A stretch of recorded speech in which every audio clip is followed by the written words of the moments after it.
Consolidation के phase में बाजार दिन के ऊपरी स्तरों से फिसलने के बाद निफ्टी संभलने की कोशिश में। नमस्कार, क्लोजिंग कॉल में आपका स्वागत है। आपके साथ मैं हूं मानसी दवे और मेरे साथ मेरे सहयोगी शरद दुबे। और आने वाले 1.5 घंटे के लिए भारतीय बाजार पर आपकी स्ट्रैटेजी क्या होनी चाहिए, दिन भर में एक्सचेंजेस पर क्या खबरें आई हैं, खबरों के दम पर एक्शन कहां पर दिखेगा, ये सब कुछ आपके सामने रखेंगे on the show.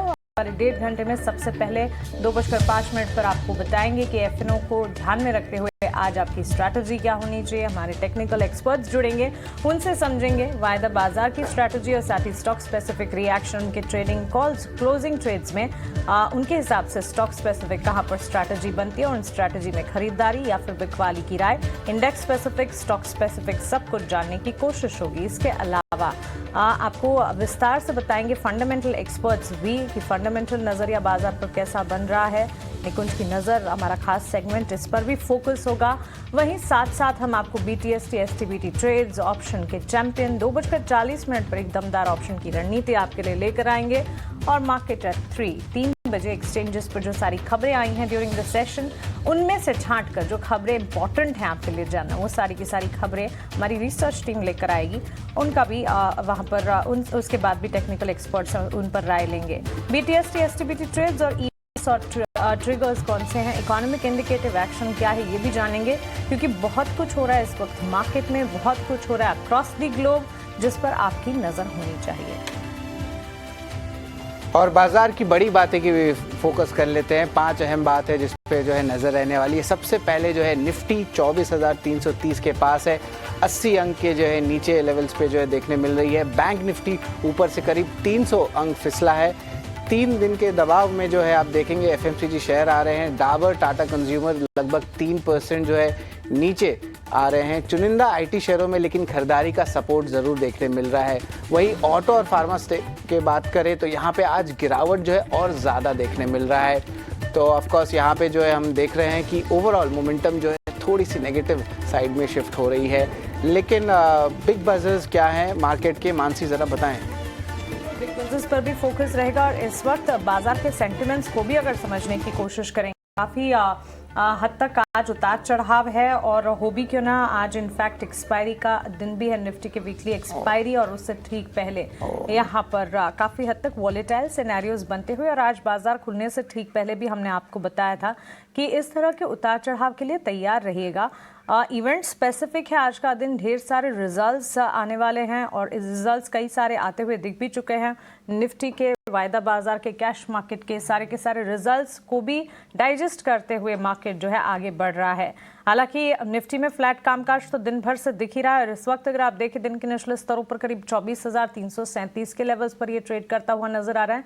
Bank Nifty जहां पर मजबूती थी वो गेंस भी फ्रिजल आउट होते हुए इस वक्त नजर आ रहे हैं। तो मजबूती बैंक निफ्टी की भी छटती हुई यहाँ पर अगर आप देखेंगे 54,573 के लेवल्स पर डाउनसाइड अब विजिबल होना शुरू हो चुकी है। सेक्टर स्पेसिफिक बाजार को भी समझेंगे, लेकिन ब्रॉडर मार्केट्स में ऑन दी फ्लिप साइड हम देख रहे हैं एक्शन है। मिड कैप, स्मॉल कैप पर भी नजर होनी चाहिए क्योंकि छोटी मझौले कंपनियों में, छोटे मझौले स्टॉक्स में जो है इस वक्त एक्शन फ्रिजल आउट होता हुआ नजर आ रहा है। एट दिस जंक्चर जहां हम बात कर रहे हैं, ब्रॉडर मार्केट्स भी टूटे हैं और ऑल ऑफ अ सडन सारे के सारे इंडिसेस, चाहे फिर वो बेंचमार्क हो या ब्रॉडर मार्केट्स हो, निचले स्तरों पर ट्रेड कर रहे हैं। हालांकि IT, कैपिटल गुड्स में कुछ हद तक खरीदारी, फार्मा, ऑटो, FMCG जैसे स्टॉक्स हैं जहां पर मजबूती है। लेकिन चलिए अब बजिंग स्टॉक्स की अगर बात करें, कई सारे स्टॉक्स हैं जहां पर बजिंग मोमेंटम देखने को मिल रहा है शरद, और ये बजिंग मोमेंटम या तो नतीजों के लिहाज से या तो खबरों के दम पर है। तो बिल्कुल मानसी, अर्निंग स्पेसिफिक ज़्यादा मोमेंटम देखने मिल रहा है। लेकिन क्या हो रहा है, इस बार अर्निंग्स आ रही है तो उनके जो बाकी के शेयर्स हैं ना, उस सेगमेंट में भी जो है तेज़ी देखने मिल रही है ना। ऑफकोर्स सबसे पहले जो है हम बात करेंगे सिम्फनी के मजबूत नतीजे आए हैं और मार्जिन भी देखें तो 2 गुना चढ़ गया है। इसका जो है आप कह सकते हैं सेकंड ऑर्डर इफेक्ट जो है इनके पीयर्स में भी देखने मिल रहा है जहाँ पे तेज़ी आ रही है। वही अगर बात करें डाबर की तो कमज़ोर नतीजे आए हैं और गाइडेंस भी उतना खास नहीं आया। तो उसके कारण क्या हुआ कि ब्रोकरेजेस का भी डाउनग्रेड देखने मिला। तो उसके साथ ले दे के बाकी FMCG स्टॉक्स में भी जो है आप कह सकते हैं थोड़ी सेलिंग प्रेशर आ रही है। लेकिन टाटा मोटर्स के बारे में बात करूंगा। शेयर 2 दिन में लगातार तेजी दिखाई है। एक तो शेयर होल्डर्स ने अप्रूवल दे दिया है CV बिजनेस का स्पिन ऑफ का, एक वैल्यू अनलॉकिंग की बात होती है। और जो UK FTA से जो बाहर के महंगे गाड़ी, खासकर यूके के JLR भारत में भी सस्ते हो सकते हैं। तो अब देख सकते हैं कि अगले 2 दिन में जो है जैसे मूवमेंट आई है वहाँ पे जो है एक स्ट्रेंथ बने जा रही है और एक इंस्टीट्यूशनल बाइंग भी देखने मिल रही है। जहाँ तक मेरी ब्रोकर से बात हो रही है तो पता चल रहा है। पीबी फिनटेक पे भी याद रखिए एक इम्पॉर्टेंट न्यूज़ फ्लो है। पीबी हेल्थ में जो है आप लगभग आप कह सकते हैं एक बड़ा निवेश किया जा रहा है ऑलमोस्ट 21.8 करोड़ डॉलर्स का।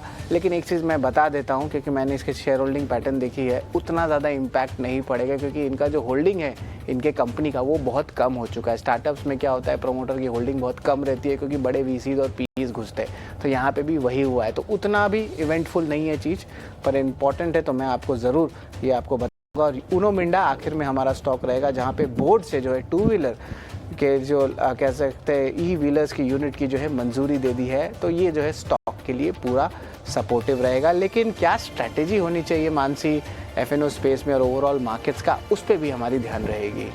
बिल्कुल, वैसे देखा जाए तो इस वक्त मार्केट जो है काफ़ी ट्रिकी सिनेरियोज दिखा रहा है और काफ़ी हद तक आज सुबह भी हमने कहा था कि मार्केट भले ही रैशनली बिहेव कर रहा है लेकिन नॉन डायरेक्शनल है। डायरेक्शन पता भी नहीं चल पाएगा इस वक्त क्योंकि एक तो एक्सपायरी का दिन है और एक्सपायरी के दिन के साथ साथ इवेंट स्पेसिफिक ढेर सारे इवेंट्स है। रिजल्ट सीजन तो ठीक है लेकिन उसके अलावा भी अब आज सुबह ही हम बता रहे थे कि ट्रंप एडमिनिस्ट्रेशन की तरफ से एक ट्रेड डील होने की भी संभावना और इस तरह की घोषणा भी होती हुई दिखी। उसी के तर्ज पर आज यूरोपियन मार्केट्स में भी आज देखिए अभी अभी जहां शुरुआत हुई है वहां पर भी कंसर्न्स देखने को मिल रहे हैं। तो इवेंचुअल इम्पैक्ट्स ये सारे के सारे अक्रॉस द ग्लोब जो सिनेरियोज है उसके नजर आ रहे हैं। लेकिन अगर आप स्ट्रैटेजी की बात करें, मजबूत सपोर्ट निफ्टी की पर अगर देखेंगे 24,200 और 24,300 इन स्तरों को ध्यान में रखें। इन स्तरों के पास मजबूत सपोर्ट निफ्टी के लिए डेवलप होता हुआ दिख रहा है। हाँ, ये बात बिल्कुल है कि इस वक्त निचले स्तरों पर निफ्टी में कामकाज देखने को मिल रहा है और इसी पर खास तौर से फोकस करना होगा। क्लोजिंग के दरमियान अगर 24,200 के नीचे निफ्टी फिसलता है तो फिर कंसर्न्स और पैदा हो सकते हैं। कल के सत्र में वहां से और ज्यादा डाउनसाइड विजिबल नजर आ सकती है। लेकिन 24,341 के स्तरों पर यहां जा खड़ा है। 24,350 से लेकर 24,400 का दायरा इससे अगर मेंटेन करता है निफ्टी तो फिर इसे एक और रैशनल सेशन कहा जाएगा और इनफैक्ट सेंसिबल सेशन कहा जाएगा। और इनफैक्ट पिछले 3 ट्रेडिंग सेशन से बाजार काफी सेंसिबली सारे के सारे इवेंट्स को डाइजेस्ट कर रहा है। तो उम्मीद यही करके चलते हैं कि आज के सत्र में भी बाजार अपने आप को क्लोजिंग तक पहुंचते पहुंचते संभाल ले, क्योंकि जो डेंट आप देख रहे हैं लास्ट हाफ एन आवर में ही रिफ्लेक्ट होता हुआ नजर आया है। दिन भर बाजार ने अपने आप को संभाला। इनफैक्ट बैंक निफ्टी की तरफ से भी एक बार बैंक निफ्टी को स्क्रीन पर लेकर आएंगे। बैंक निफ्टी की तरफ से आज सुबह से हम आपको बता रहे थे कि निफ्टी के मुकाबले परफॉर्मेंस बैंक निफ्टी की बेहतर है। हरे निशान में था, मजबूती देखने को मिली थी। ब्रॉडर मार्केट्स भी हरे निशान में थे, लेकिन इस वक्त अगर आप देखेंगे बिकवाली का दबाव निचले स्तरों पर ट्रेड करता हुआ बैंक निफ्टी के लिए 54,500 के स्तर, अभी 54,600 के नीचे ट्रेड करता हुआ 54,580 इन पर्टिकुलर 54,500 को एक सपोर्ट मानकर चलें। 54,600 से 54,650 छोटे से रेंज में अगर अपसाइड देखने को मिलती है क्लोजिंग तक पहुंचते पहुंचते तो अगेन बैंक निफ्टी के लिए भी एक सेंसिबल क्लोजिंग कही जाएगी। लेकिन on the face of it right now जो हम देख रहे हैं इसके हिसाब से क्लियर कट अंदाजा लगाया जा रहा है कि बाजार ऑन वीकली एक्सपायरी, निफ्टी की वीकली एक्सपायरी के दिन काफी हद तक वॉलेटाइल मूव्स दिखा रहा है। उम्मीद यही करके चलेंगे कि जिस तरह से पिछले 2 सेशन में हमने बाजार को लास्ट आवर ऑफ ट्रेड में परफॉर्म करते हुए देखा है, आज के सत्र में भी ऐसे देखने को मिले। तो 24,200 से 24,300 मजबूत सपोर्ट निफ्टी के लिए मानकर चले। 24,200 के नीचे फिसलने पर एक कंसर्न होगी, तब फिर निकलने के बारे में सोचना चाहिए, स्ट्रेटेजाइज डाउनसाइड की तरफ करना होगा। लेकिन अगर 24,300 से 24,400 के दायरे में क्लोजिंग देखने को मिलती है तो पॉजिटिव स्टांस ही रहेगा निफ्टी में इन पर्टिकुलर। और बैंक निफ्टी लगातार हम देख रहे हैं निफ्टी के मुकाबले परफॉर्म कर दिखाता है और आज के पूरे सत्र में अगर सपोर्ट कहीं से मिल रहा था तो बैंक निफ्टी से। तो उम्मीद यही करेंगे कि जो डाउन साइड है, ये डेंट है, वो संभलता हुआ दिखे और क्लोजिंग तक हम वापस से कुछ हद तक गेंस देख पाएं। लेकिन चलिए आगे बढ़ेंगे और अब हमारे एक्सपर्ट्स को जोड़ लेते हैं, उनसे समझते हैं कि बाजार पर उनकी स्ट्रैटेजी क्या है, उनका नजरिया क्या है, किस तरह से इस मार्केट को और ये सडन जो डाउन टर्न देखने को मिला है इसे कैसे देख रहे हैं। हमारे साथ हमारी फंडामेंटल पैनल पर विवेक कारवा जुड़ गए हैं और कुणाल शाह हमारे साथ हमारे टेक्निकल एक्सपर्ट जुड़े हैं। Good afternoon gentleman to both of you. Kunal, एक टेक्निकल टेक आपसे जानना चाहेंगे बाजार पर स्ट्रेटेजाइज कैसे कर रहे हैं इंडेक्सेस को, क्योंकि बैंक निफ्टी जहां से परफॉर्मेंस देखने को मिल रहा था वहां बिकवाली अब दिख रही है। निफ्टी तो सुबह से ही एक one side towards down trend कामकाज करता हुआ दिख रहा है। गुड आफ्टरनून सभी दर्शकों को। फर्स्टली यस डेफिनेटली जिस तरीके से हम निफ्टी को देख रहे हैं पिछले 6 से 7 ट्रेडिंग सेशन में एक कंसोलिडेशन का फेज है 24,600 एक रेजिस्टेंस है और 24,200 का सपोर्ट है। जिस साइड हम ब्रेक करेंगे उस साइड ट्रेंडिंग मूव आएगा। जिस हिसाब से मार्केट हायर लेवल पे सस्टेन नहीं कर रहा है, लग रहा है कि एक बार के लिए डाउन साइड में ब्रेकडाउन आ सकता है। तो अगर आप लॉन्ग होल्ड कर रहे हैं तो 24,200 का स्ट्रिक्ट स्टॉप लॉस रखिए, उसके नीचे अपनी लॉन्ग पोजीशंस को एग्जिट कर दीजिए। क्योंकि अगर 24,200 टूटता है तो नेक्स्ट लेवल सीधा आता है 23,800, जो कि निफ्टी का 220 डे मूविंग एवरेज है। तो वहां से और भी 400 पॉइंट की गिरावट निफ्टी में आ सकती है। तो 24,200 का स्ट्रिक्ट स्टॉप लॉस लगा के, अगर आप लॉन्ग पोजीशंस में ऑलरेडी घुस चुके हैं तो 24,200 का स्टॉप लॉस लगा के खड़े रखें। नई पोजीशंस आपको क्रिएट करनी है अगर आपको, तो 24,200 टूटता है, वहां पे आप फ्रेश सेल पोजीशन बनाइए, क्योंकि वहां से मूव काफी क्विक रहेगा, जो निफ्टी को 23,800 पे लेके जाएगा। सो करंटली नो ट्रेड है, 24,200 का वेट करिए टूटने के लिए। जहाँ तक बैंक निफ्टी की बात है, यहाँ पे हमने हाई लेवल से करेक्शन देखा हुआ है। बैंक निफ्टी भी अपने शॉर्ट टर्म मूविंग एवरेज के नजदीक है, जो कि 20 डीएमए का है 53,800। सो 54,000 53,800 ये क्लस्टर ऑफ सपोर्ट्स है मार्केट के लिए। अगर ये टूट जाता है तो नेक्स्ट लेवल आता है सीधा 53,000 का डाउन साइड पे। सो बैंक निफ्टी पे भी कॉशियस है। सॉरी, करंट लेवल पे कोई ट्रेड नहीं बन रहा है, तो बैंक निफ्टी भी साइडवेज। निफ्टी बैंक दोनों ही साइडवेज का मूवमेंट और टुवर्ड्स द नेगेटिव साइड जो है पिछले आधे घंटे जो है यहाँ पे ट्रेड पे जो है रिएक्शन देखने मिला है। लेकिन चलिए एक बार स्क्रीन पे देख लेते हैं, भारत फोर्ज के नतीजे आए हैं। यहाँ पे जो लार्जली कल जो है अच्छी मोमेंटम जो स्टॉक्स पे देखने मिली थी ग्लोबल एक्सपोजर को लेकर, लेकिन अब जो फोर्थ क्वार्टर के अर्निंग्स आ रहे हैं यहाँ पे देख रहे हैं कि लार्जली जो है उनके जो रेवेन्यू है ये ऑलमोस्ट कह सकते हैं फ्लैटिश ग्रोथ आया, थोड़ा सा ही ग्रोथ आया, उतना ज़्यादा भी बड़ा ग्रोथ देखने नहीं मिला है। और उसकी कमेंट्री को लेके जो है वो ज़्यादा इम्पैक्टफुल होता है। भारत फोर्ज का स्टॉक जो है डायरेक्टर साहब स्क्रीन पे लाइए, इनके जो है अर्निंग्स आ रहे हैं, मुनाफा जो है यहाँ पे थोड़ी सी गिरावट आई है और उसके कारण जो है स्टॉक में इनिशियली सेलिंग प्रेशर देखने मिल रहा है। ईयर ऑन ईयर बेसिस पे देखें तो यहाँ पे आय और मुनाफे दोनों में ही गिरावट आया है। खास करके जो इनके एक्सपोर्ट आउटलुक है और जो टैरिफ का लेके जो कन्फ्यूजन है, अगर वो धीरे धीरे करके जिस तरह बेनिफिट लाता है ऑटो स्पेस में, ऑटो एलसीडी स्पेस में, तब इनका यूएस का एक्सपोजर या यूरोप का एक्सपोजर जो है फायदे में रहेगा कंपनी का। तो ऑफ कोर्स अनसर्टेनिटी जो है अभी भी बनी हुई है, अनिश्चितता है, बट ओवरऑल इंटरनल्स पे भी जो है नज़र रहेगी, खास करके कमेंट्री को लेके। जो ओवरऑल अर्निंग जो आपके स्क्रीन पे आ रहे हैं वो टुवर्ड्स द नेगेटिव साइड है। और विवेक, मेरे लिए यही सवाल रहेगा कि Bharat forge one of the top gainers हो सकता है ऑटो एलसीडी स्पेस में, अगर ठीक लेवल्स पे जो है यूएस की टैरिफ्स पे इश्यूज में वो लगा बैठे तो फ्यूचर तो बहुत जो है थोड़ा अनसर्टेन लग रहा है, लेकिन प्लेसमेंट बहुत स्ट्रांग है। नंबर्स उतने खास दिख नहीं रहे, लार्जली इनलाइन टू मिक्स दिख रहे हैं हमें इनिशियली, जो भी 2 नंबर्स हमारे पास आए, लेकिन और डिटेल्स हम जरूर लाएंगे। लेकिन विवेक, किस तरह प्लेस होता है भारत फोर्ज, जरा बताएं अभी करंट लेवल्स पे, और कैसा लगता है कि फंडामेंटली यहाँ पे क्या मूवमेंट आ सकता है मीडियम टर्म या लॉन्ग टर्म बेसिस, वो पकड़ के चले तो। Good afternoon. जो अब आपके जैसे मैं भी खाली रफ नंबर्स देख रहा हूँ फिलहाल, जो एबिटा में थोड़ी बहुत कमी आई है, मुझे लगता है कि ये प्राइस में ऑलरेडी फैक्टर्ड इन होगा, क्योंकि जो स्टॉक कुछ ही महीनों पहले 1700-1800 पे चल रहा था वो आज आपको 1100 में मिल रहा है। बिकॉज एक पर्सपेक्टिव ये था कि आगे चल के जो अर्निंग्स है वहां पे आपको एक स्लो डाउन देखने को मिल सकता है, और रिटर्न ऑन कैपिटल आपको करीबन 13 से लेकर 14% तक अगर मिल जाए तो बहुत बड़ी बात हो। तो ये गिरावट मुझे लगता है कि ज्यादा नहीं चलेगी, ये थम जाएगी, और स्टॉक एज सच एक रेंज के अंदर रह सकता है ये। लेकिन इसमें डाउन साइड बहुत ही मिनिमल मुझे दिख रहा है। और एक और चीज है, देखिए ऑटोमोबाइल और ऑटोमोबाइल एंसिलरी, अब ट्रम्प साहब ने कहा है कि एक कंट्री टू कंट्री डील होगा, जिसकी हम लोग बात भी कर रहे हैं कुछ समय से शो पे। अब वो यूके के साथ होगा, इंडिया के साथ होगा, ये उन्होंने अभी तक बोला नहीं है, वो रेस्पेक्टेड कंट्री करके उन्होंने बोला है। तो वो एक बार पता चल जाता तो उसके बाद में एक तो ऑटोमोबाइल थोड़ा सा आपको स्टेबिलिटी दिखाते हुए दिखेगा, और एक और है भारत फोर्ज में। देखिए बहुत लोग अभी तक ध्यान नहीं दे रहे हैं, इसमें डिफेंस का बहुत बड़ा प्ले है आज के दिन। मतलब चुपचाप without making much noise company इतना एक्सपेंशन कर चुकी है डिफेंस में कि आगे चल के ये डिफेंस स्पेस को भी आपको बहुत सीरियसली देखना होगा, पर्टिकुलरली भारत फोर्ज को लेके। तो डाउन साइड कम लग रहा है मुझे on the face of it, और वैल्यूएशन ठीक ठाक है। कोई भी कारण से अगर ये 1050 तक जाता तो बहुत अच्छा एंट्री पॉइंट भी आपको दिखा देगा। तो चलिए, अभी तो ये जो रिएक्शन नजर आ रहा है रिजल्ट के चलते, लेकिन फंडामेंटली कन्विक्शन है भारत फोर्ज पर पिछले दिनों हमने देखा भी ब्रोकरेजेस वगैरह के भी बुलिश रेडार पर, और जिस तरह से विवेक भी बता रहे हैं काफी हद तक एक्सपेंशन और अपने क्षेत्र की जानी मानी कंपनी, तो एक लंबी अवधि के लिए भारत फोर्ज का काउंटर जो है मजबूती दिखा रहे हैं। इनफैक्ट 1050 तक के लेवल्स पर इसे एंट्री अपॉर्चुनिटी भी मान रहे हैं।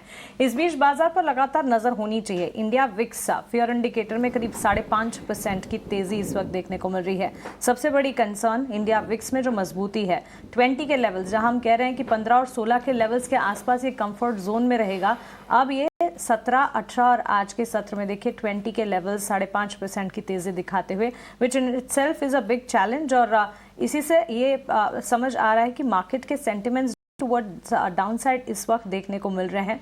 और ऑपरेशन सिंदूर के बाद काफ़ी हद तक कल के बाजार में तो बाजार ने विजिबल डाउनसाइड दिखाने के बाद एक पॉजिटिव क्लोजिंग भी दिखाई थी, लेकिन आज के सत्र में ये ऑल इन ऑल सेंटिमेंट्स क्यों डेवलप नहीं हो पा रहे हैं, इस पर खासतौर से नजर रखनी चाहिए। कई सारे फैक्टर्स हो सकते हैं इसके। ग्लोबल मार्केट से कोई खास अपमूव इस वक्त यूरोपियन बाजार जो कि इवेंचुअल इम्पैक्ट डालते हैं क्लोजिंग ट्रेड्स में, क्योंकि यूरोपियन मार्केट्स की शुरुआत भी दोपहर के समय होती है और वहां से बिकवाली, उस बिकवाली का एक इवेंचुअल इम्पैक्ट इंडिया विक्स का गिरना, अक्रॉस हम देख रहे हैं इंडिसेस में बिकवाली का दबाव, बेंचमार्क्स टूटना, और सेक्टर स्पेसिफिक भी बाजार की चाल को इस वक्त अगर देखेंगे तो सेक्टर्स में भी कुछ खास मोमेंटम इस वक्त नजर नहीं आ रहा है। एक खास सेक्टर जो सुबह हम देख रहे थे जहां पर मोमेंटम था, इस वक्त आईटी क्षेत्र को छोड़कर सारे के सारे सेक्टर्स में लाल निशान के साथ बिकवाली का दबाव देखने को मिल रहा है। Financial services, PSU, energy, FMCG, pharma basket, real estate, metal, auto, ये सारे के सारे सेक्टर्स इस लिस्ट में जुड़े हुए हैं।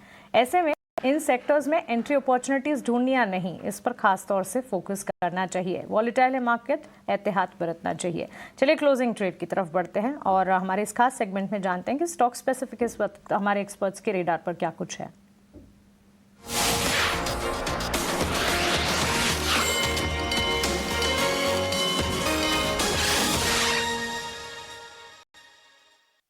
शाह से जानते हैं। कुणाल, क्लोजिंग ट्रेड्स क्या होंगे? वैसे तो बाजार में काफी बिकवाली, काफी कमजोरी इस वक्त हावी हो रही है, लेकिन किस तरह के ट्रेड्स देख रहे हैं, टुवर्ड्स अपसाइड या फिर डाउनसाइड?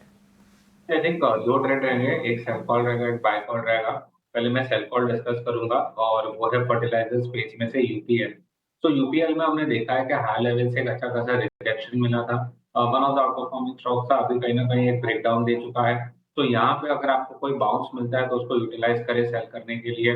663 के आसपास चल रहा है स्टॉक, अगर आपको 670 के आसपास तो बेस्ट अपॉर्चुनिटी रहेगी सेल करने के लिए। हाई लेवल्स पे आप 685 का एक स्टॉप लॉस लगा दीजिए और लोअर लेवल्स पे मैं 630 से लेके 610 तक के टारगेट देख रहा हूँ यूपीएल में। यूपीएल ने जस्ट अभी अपने 20 डे मूविंग एवरेज को टच किया है, तो यहाँ से शायद एक बाउंस आएगा, वो बाउंस को यूटिलाइज करे सेल करने के लिए। इसीलिए 670 675 का ये जोन है, ये एक अच्छा जोन मिल जाएगा आपको सेल करने के लिए। 685 का आप स्टॉप लॉस रखें, उसमें काम कर सकते हैं। सेकंड स्टॉक है वो बाय साइड पे है और बैंकिंग स्पेस में से है। यहाँ पे हमने काफी सारे अपने क्लाइंट को भी दिया हुआ है और हमें लगता है कि यहाँ पे स्टांस अभी भी बुलिश ही बना रहता है, और वो ICICI bank. Already structure positive है, हाई लेवल पे कंसोलिडेशन है, अपवर्ड चैनल का कंसोलिडेशन है, हमें लगता है कि अपसाइड ब्रेक करेगा।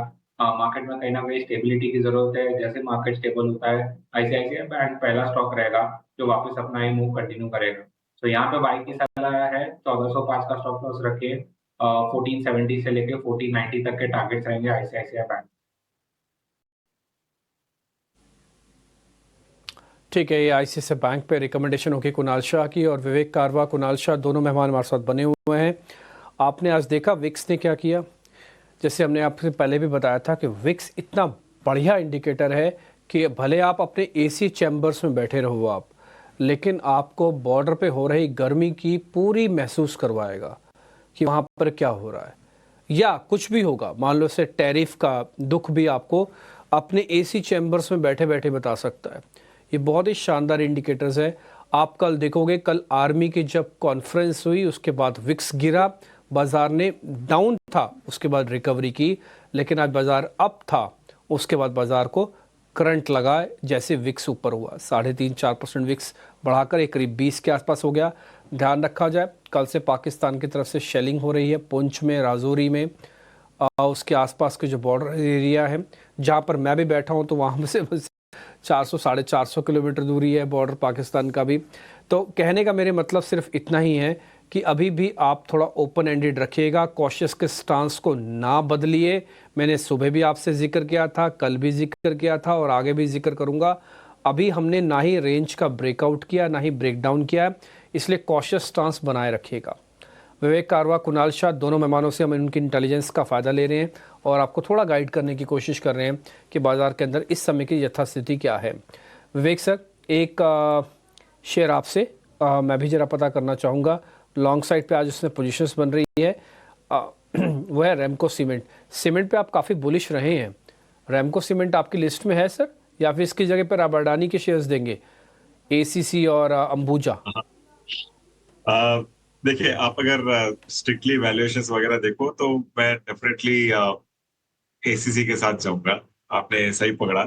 और सीमेंट और ऐसे स्पेस अच्छा लग रहा है। और देखिए, जो भी ये बॉर्डर के टेंशन वगैरह हो रहा है ना, तो इसके बाद में आपको वापस सीमेंट पिकअप होते हुए एक बार दिखेगा। ये हो सकता है कि एक बार आपको स्टिल होए, लेकिन वापस आपको रिकवरी होते हुए दिखेगा। और एक और छोटी कंपनी है डीपीजी, अगर मैं उसका अगर नाम ले सकूं, क्योंकि एसीसी वैल्यूएशन वाइज बहुत कंफर्टेबल लेवल्स में है। और एक और कंपनी मैंने पहले रेकमेंड की थी, उसके बाद में ये ऊपर भी गई थी। ये है साउथ बेस्ड कंपनी है, रैमको जैसे साउथ बेस्ड है, ये भी एक साउथ बेस्ड है, केसीपी लिमिटेड करके। उस पे भी आपको एक सीरियस नजर रखनी चाहिए। एसीसी और केसीपी दोनों valuation wise almost same valuation पे चल रहा है आज के दिन, लेकिन छोटी कंपनी है केसीपी, खाली 2,500 करोड़ का मार्केट कैप। और उसके पास जो लैंड असेट्स है इधर चेन्नई के आजू बाजू, मुझे लगता है कि बहुत ही अंडरवैल्यूड स्टॉक आपको मिल रहा है सीमेंट स्पेस में। तो केसीपी आपको सीरियसली देखना चाहिए, और अगर बड़ी कंपनी हो तो एसीसी बेटर रहेगी। और बाकी रामको वगैरह वैल्यूएशन वाइज अगर मतलब strictly peer to peer comparison करो तो वो महंगे लगे।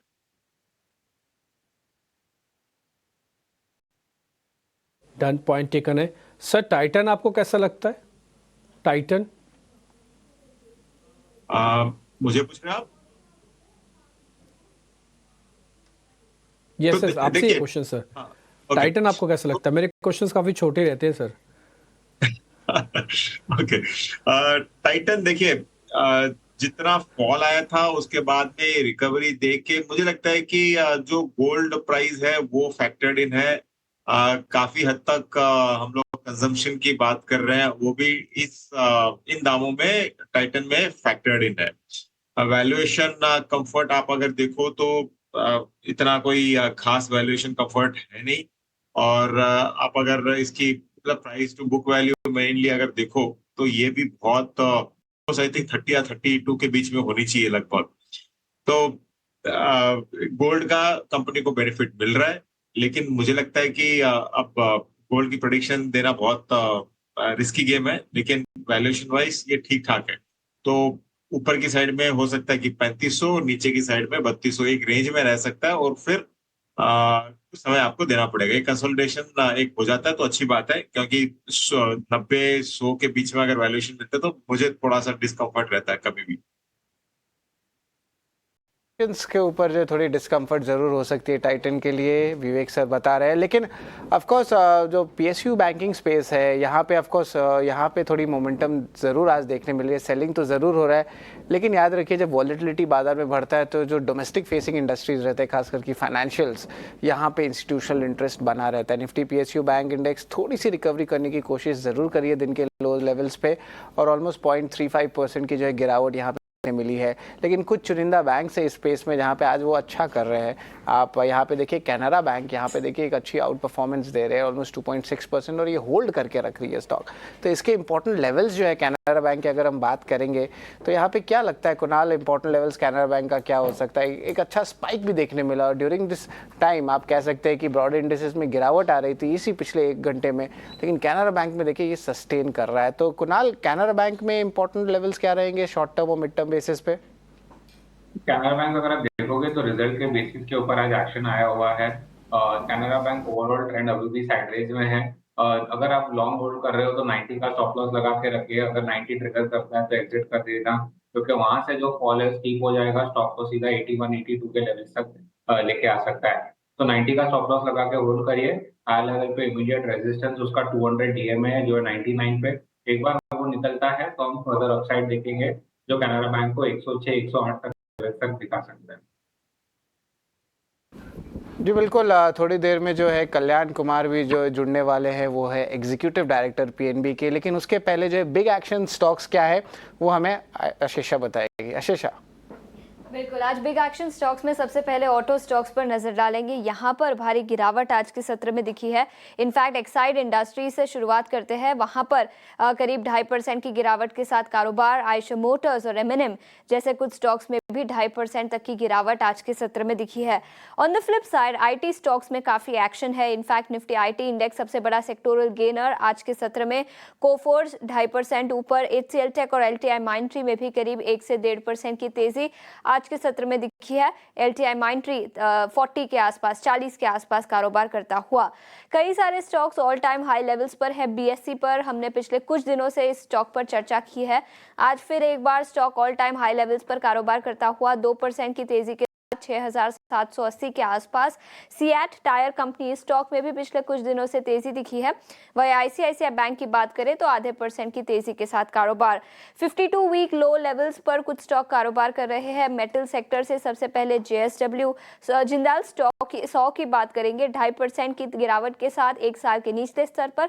और वेदांत फैशंस में भी आज के स्तर पे गिरावट दिखी है। तो कई सारे stocks, individual movers, broader markets में जहां पर एक्शन दिखा है।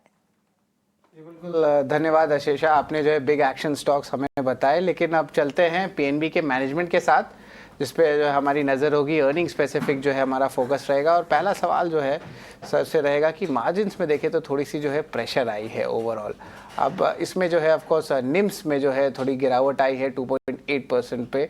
तो इसका क्या डिक्लाइन का रीज़न है सर, ज़रा ये बताएं। और आपको लगता है आगे जाते हुए थोड़ा और डिफ़िकल्टी आ सकता है इस लेवल्स पे मेंटेन करने के लिए, क्योंकि जो डिपॉजिट कॉस्ट प्रेशर है वो कंपनी में दिखा है। सर बताएं। जो इस साल पंजाब नेशनल बैंक का या और अन्य बैंकों का भी मार्जिन पे प्रेशर रहा, क्योंकि आप जानते हैं रिपो रेट में जो कट आया 50 बेसिस पॉइंट्स का, तो उसके हिसाब से हमारी जो अर्निंग्स है हमारे एडवांसेस पे, उस पे इमीडिएट फर्क पड़ा। लेकिन जो डिपॉजिट होते हैं वो हमारे कंट्रैक्चुअल होते हैं, डेट ऑफ मैच्योरिटी के पास ही जाके हम उसको रिप्राइस करते हैं। तो बेनिफिट्स तो कस्टमर को पास ऑन किए, बट जो डिपॉजिट पे आना है उस पे जो है थोड़ा सा प्रेशर रहा। ये मुख्य वजह रही जो हमारा जो मार्जिन है उस पे थोड़ा सा दबाव था। अगले साल भी जो एक्सपेक्टेशंस है, उस एक्सपेक्टेशंस के आधार पे लगता है कि निम के ऊपर दबाव रहेगा। और यहाँ हमने जो गाइडेंस दे रखा है 2.8 to 2.9% के आसपास हमारा निम अगले साल रहने वाला है, जो हम अपने ग्रोथ को देख रहे हैं। हालांकि इस तरफ हमने अपना रैम को, कासा को और अदर इनकम को बढ़ाने के तरफ भी काफी प्रयास कर रहे हैं। तो हमारा अगले साल का गाइडेंस निम का 2.8 to 2.9% रहने की संभावना है। बिल्कुल, चलिए नेट इंटरेस्ट मार्जिन की तर्ज पर कंपनी के पंजाब नेशनल बैंक के एग्जीक्यूटिव डायरेक्टर श्री कल्याण कुमार जी ने हमें अपना टेक दिया। लेकिन साथ ही FY25 वित्त वर्ष 2025 के लोन ग्रोथ की अगर बात करें 13.6% पर देखने को मिली है सर, जो कि गाइडेंस से थोड़ी एक्सीड होती हुई नजर आई है। आगे आने वाले फॉरवर्ड लुकिंग अप्रोच की अगर बात करें, आपने अपनी कंजर्वेटिव गाइडेंस के टारगेट्स FY26 के लिए 11 to 12% पर रिटेन किए हैं। इसके रीजंस क्या हैं? निश्चित रूप से पिछले साल का भी अगर आप देखें तो हमने जो मार्केट को गाइडेंस दिया था 11 से 12% का दिया था, लेकिन जो अचीवमेंट है ये आप देख रहे हैं 13.6% है। और हमें कोई वजह नहीं दिखती कि हमारा क्रेडिट ग्रोथ में कोई स्लो डाउन होना है, क्योंकि हाँ ये बात अलग है कि हम अपने जो यील्ड ऑन एडवांसेस है उसके तरफ कार्य कर रहे हैं, जिससे कि हमारा जो है इंटरेस्ट इनकम हमारा अच्छा हो। तो इसलिए हमारा प्रयास है रैम सेक्टर की तरफ जो है हमारी प्रायोरिटी रहेगी, रिटेल, एग्रीकल्चर, एमएसएमई, उस तरफ हमने काफी प्रयास किए हैं। खासकर 1000 स्पेसिफिक एमएसएमई के ब्रांचेज, एग्रीकल्चर के ब्रांचेज, तो बड़े ही फोकस ढंग से हमारा प्रयास है। और सरकार की जो योजनाएं हैं, बजट के अंदर जो प्रावधान सरकार ने दिया है एमएसएमई के ग्रोथ के लिए और साथ ही इंफ्रास्ट्रक्चर सेक्टर में भी जो कार्य है, तो एक अच्छा बैलेंस बनाते हुए हमारा प्रयास है कि क्रेडिट ग्रोथ हमारा रहेगा। तो मार्केट को हमने 11-12% का गाइडेंस दिया है, जो हमें पूरा विश्वास है कि इसको हम लोग अचीव करेंगे।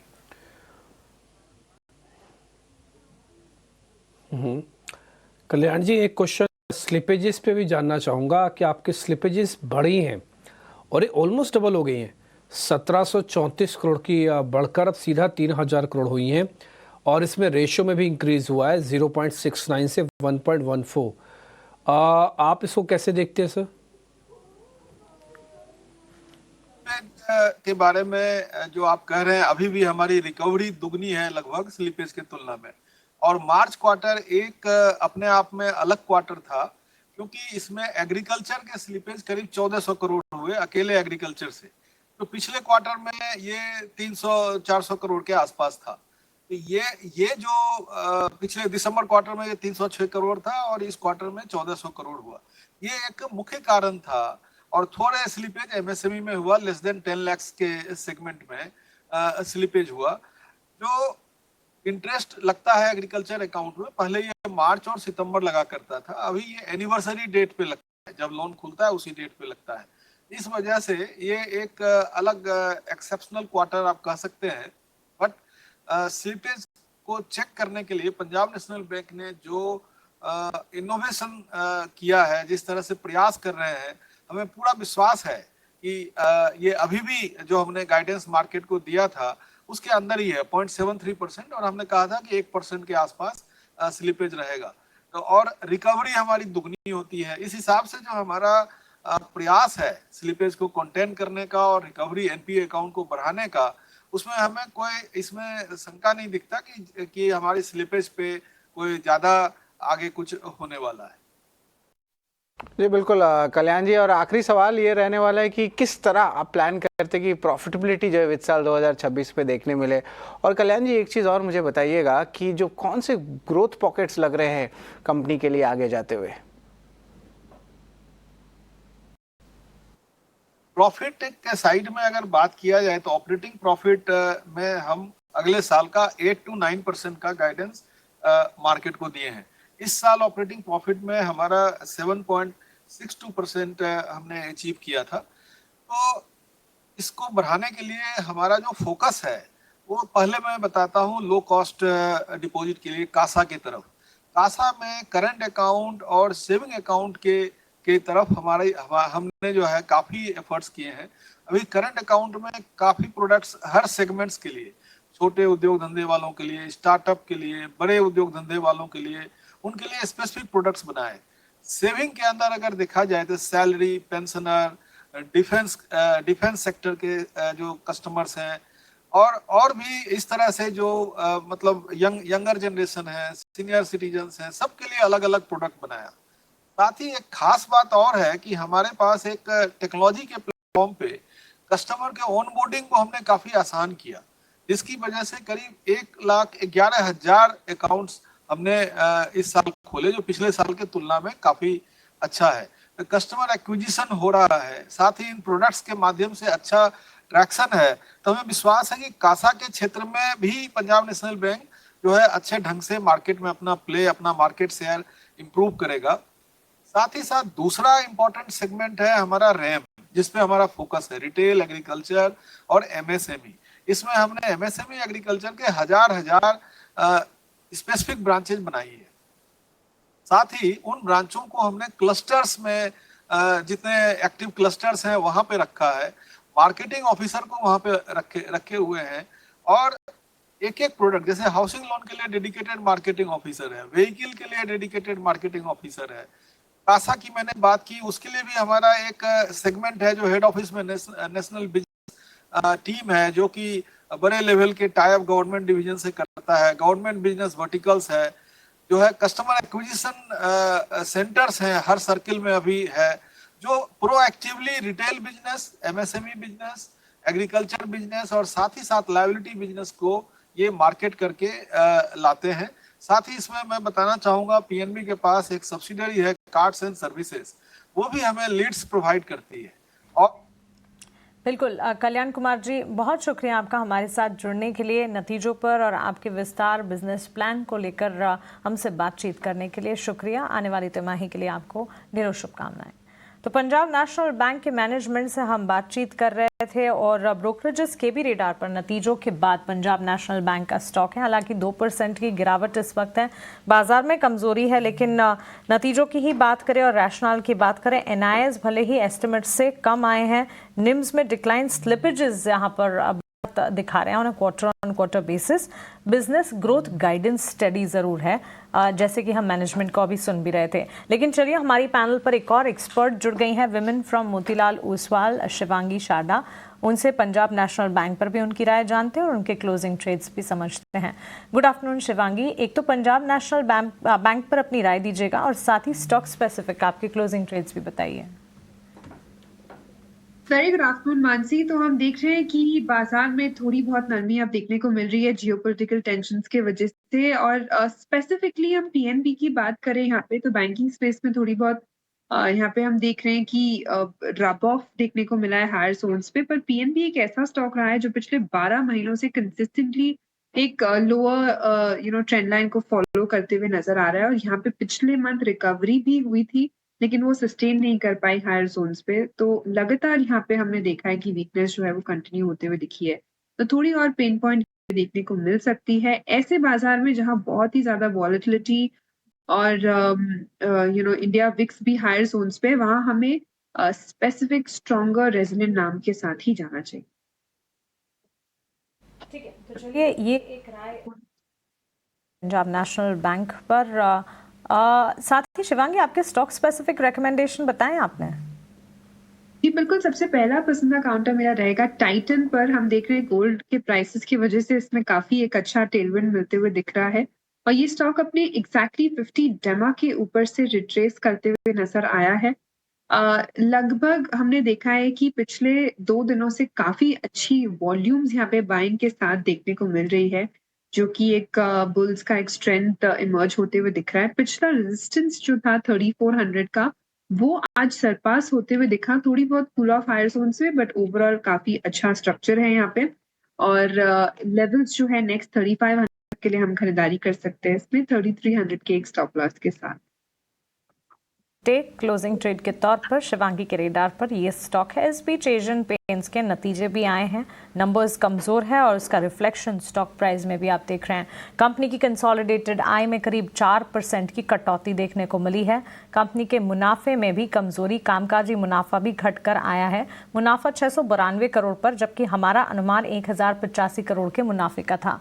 20 रुपये और 55 पैसे की डिविडेंड का भी ऐलान किया है। 1257 करोड़ से घटकर 692 करोड़ पर कंपनी का कंसोलिडेटेड मुनाफा जो है वो पोस्ट हुआ था, हमारे अनुमान से भी कम है और सालाना आधार पर भी कमजोरी है। कंसोलिडेटेड आय का आंकड़ा 8,359 करोड़ पर 8,331 करोड़ से आता हुआ दिखा है, जबकि हम अनुमान लगाकर चल रहे थे 8,612 करोड़ के रेवेन्यूज का। रेवेन्यू के फ्रंट पर, मुनाफे के फ्रंट पर कमजोरी नतीजों में रिफ्लेक्ट हो रही है और उसी का एक इम्पैक्ट की स्टॉक प्राइस में ऑलमोस्ट 1% के डाउन ट्रेंड्स के साथ ये स्टॉक ट्रेड करता हुआ 2309 के लेवल्स पर। एक क्विक टेक आपसे शिवांगी, हम एशियन पेंट्स पर जानना चाहेंगे। जी बिल्कुल, क्रूड ऑयल के प्राइसेस के मूवमेंट्स का यहाँ पे एक डायरेक्ट इम्पैक्ट देखने को मिला है, और कहीं ना कहीं हम बात करें कंजम्पशन स्पेस की ओवरऑल, यहाँ पे पिछले सीरीज में भी हमने देखा कि ये स्टॉक्स जो है वो रिवाइवल मोड में जरूर आए थे, बट अब गिव अप होते हुए दिख रहे हैं थोड़े बहुत। ये स्टॉक पर्टिकुलरली एक नेगेटिव डाइवर्जेंस भी दिखा रहा है आरएसआई में, तो यहाँ पे थोड़ी बहुत और सुस्ती देखने को मिल सकती है। थोड़ा वेट एंड वॉच करें इस स्टॉक में। ठीक है, तो चलिए, ये एक टेक इस वक्त एशियन पेंट्स पर मिल रहा है, लेकिन इस बीच बीएसई के स्टॉक प्राइस पर एक नज़र होनी चाहिए। बीएसई के शेयर में आज मजबूती और काफ़ी बढ़िया मजबूती, इनफैक्ट 6500 स्तर को भी तोड़कर अब ये स्टॉक 6800 के दर्शन भी करा रहा है। आज ही के सत्र में 6894 के स्तर देखे हैं, 6782 के लेवल्स पर इस वक्त ट्रेड करता हुआ। कुणाल, आपसे जानना चाहेंगे बीएसई के स्टॉक प्राइस में जो मोमेंटम है, इस पर एग्जिस्टिंग पोजीशन वालों के लिए आपकी राय क्या होगी? हिमांशी, अगर आप देखोगे बीएससी एक ऐसा स्टॉक रहा है जो आउट परफॉर्म किया है मार्केट्स को भी, एंड क्लियर कट हमने देखा है कि स्ट्रेंथ विजिबल थी। जो हमारे टारगेट थे बीएससी पे वो थे 6,930 के। आज का जो हाई मारा है बीएससी ने वो है 6,894 का। तो नियर बाय द टारगेट्स है, तो ऑलरेडी जो लोअर लेवल से होल्ड कर रहे हैं, कंटिन्यू करे होल्ड करना। 6,930 तक के टारगेट्स के लिए हाई एंड पे बीएससी आ सकता है। लोअर एंड पे आपको जो ट्रेलिंग स्टॉप लॉस लगा के चलना है वो है 20 डे मूविंग एवरेज बीएससी का, जो है 6174 का। तो 6174 अगर टूटता है तो फिर फॉल काफी स्टीप हो सकता है। जो वापस एक गैप एरिया था 5400 500 के आसपास, वो फिल करने के लिए आ सकता है। तो ट्रेलिंग स्टॉप लॉस रह गया है 6174 का। करंट पोजीशंस को होल्ड करिए। 6930 से लेके 6950 तक के लेवल्स बीएससी में आ सकते हैं। 6,900 और 6,950 के स्तरों की भी अब बातें हो रही हैं। बीएससी का stock price traders favourite and investor favourite as well. On this note एक छोटे से ब्रेक के लिए हम रुक रहे हैं। ब्रेक के उस पार जब वापस लौटेंगे चर्चा जारी रखेंगे। फंडामेंटल एक्सपर्ट विवेक कारवा हैं, कुणाल शाह हमारे साथ है और शिवांगी शारदा टेक्निकल पैनल पर हमारे साथ हैं।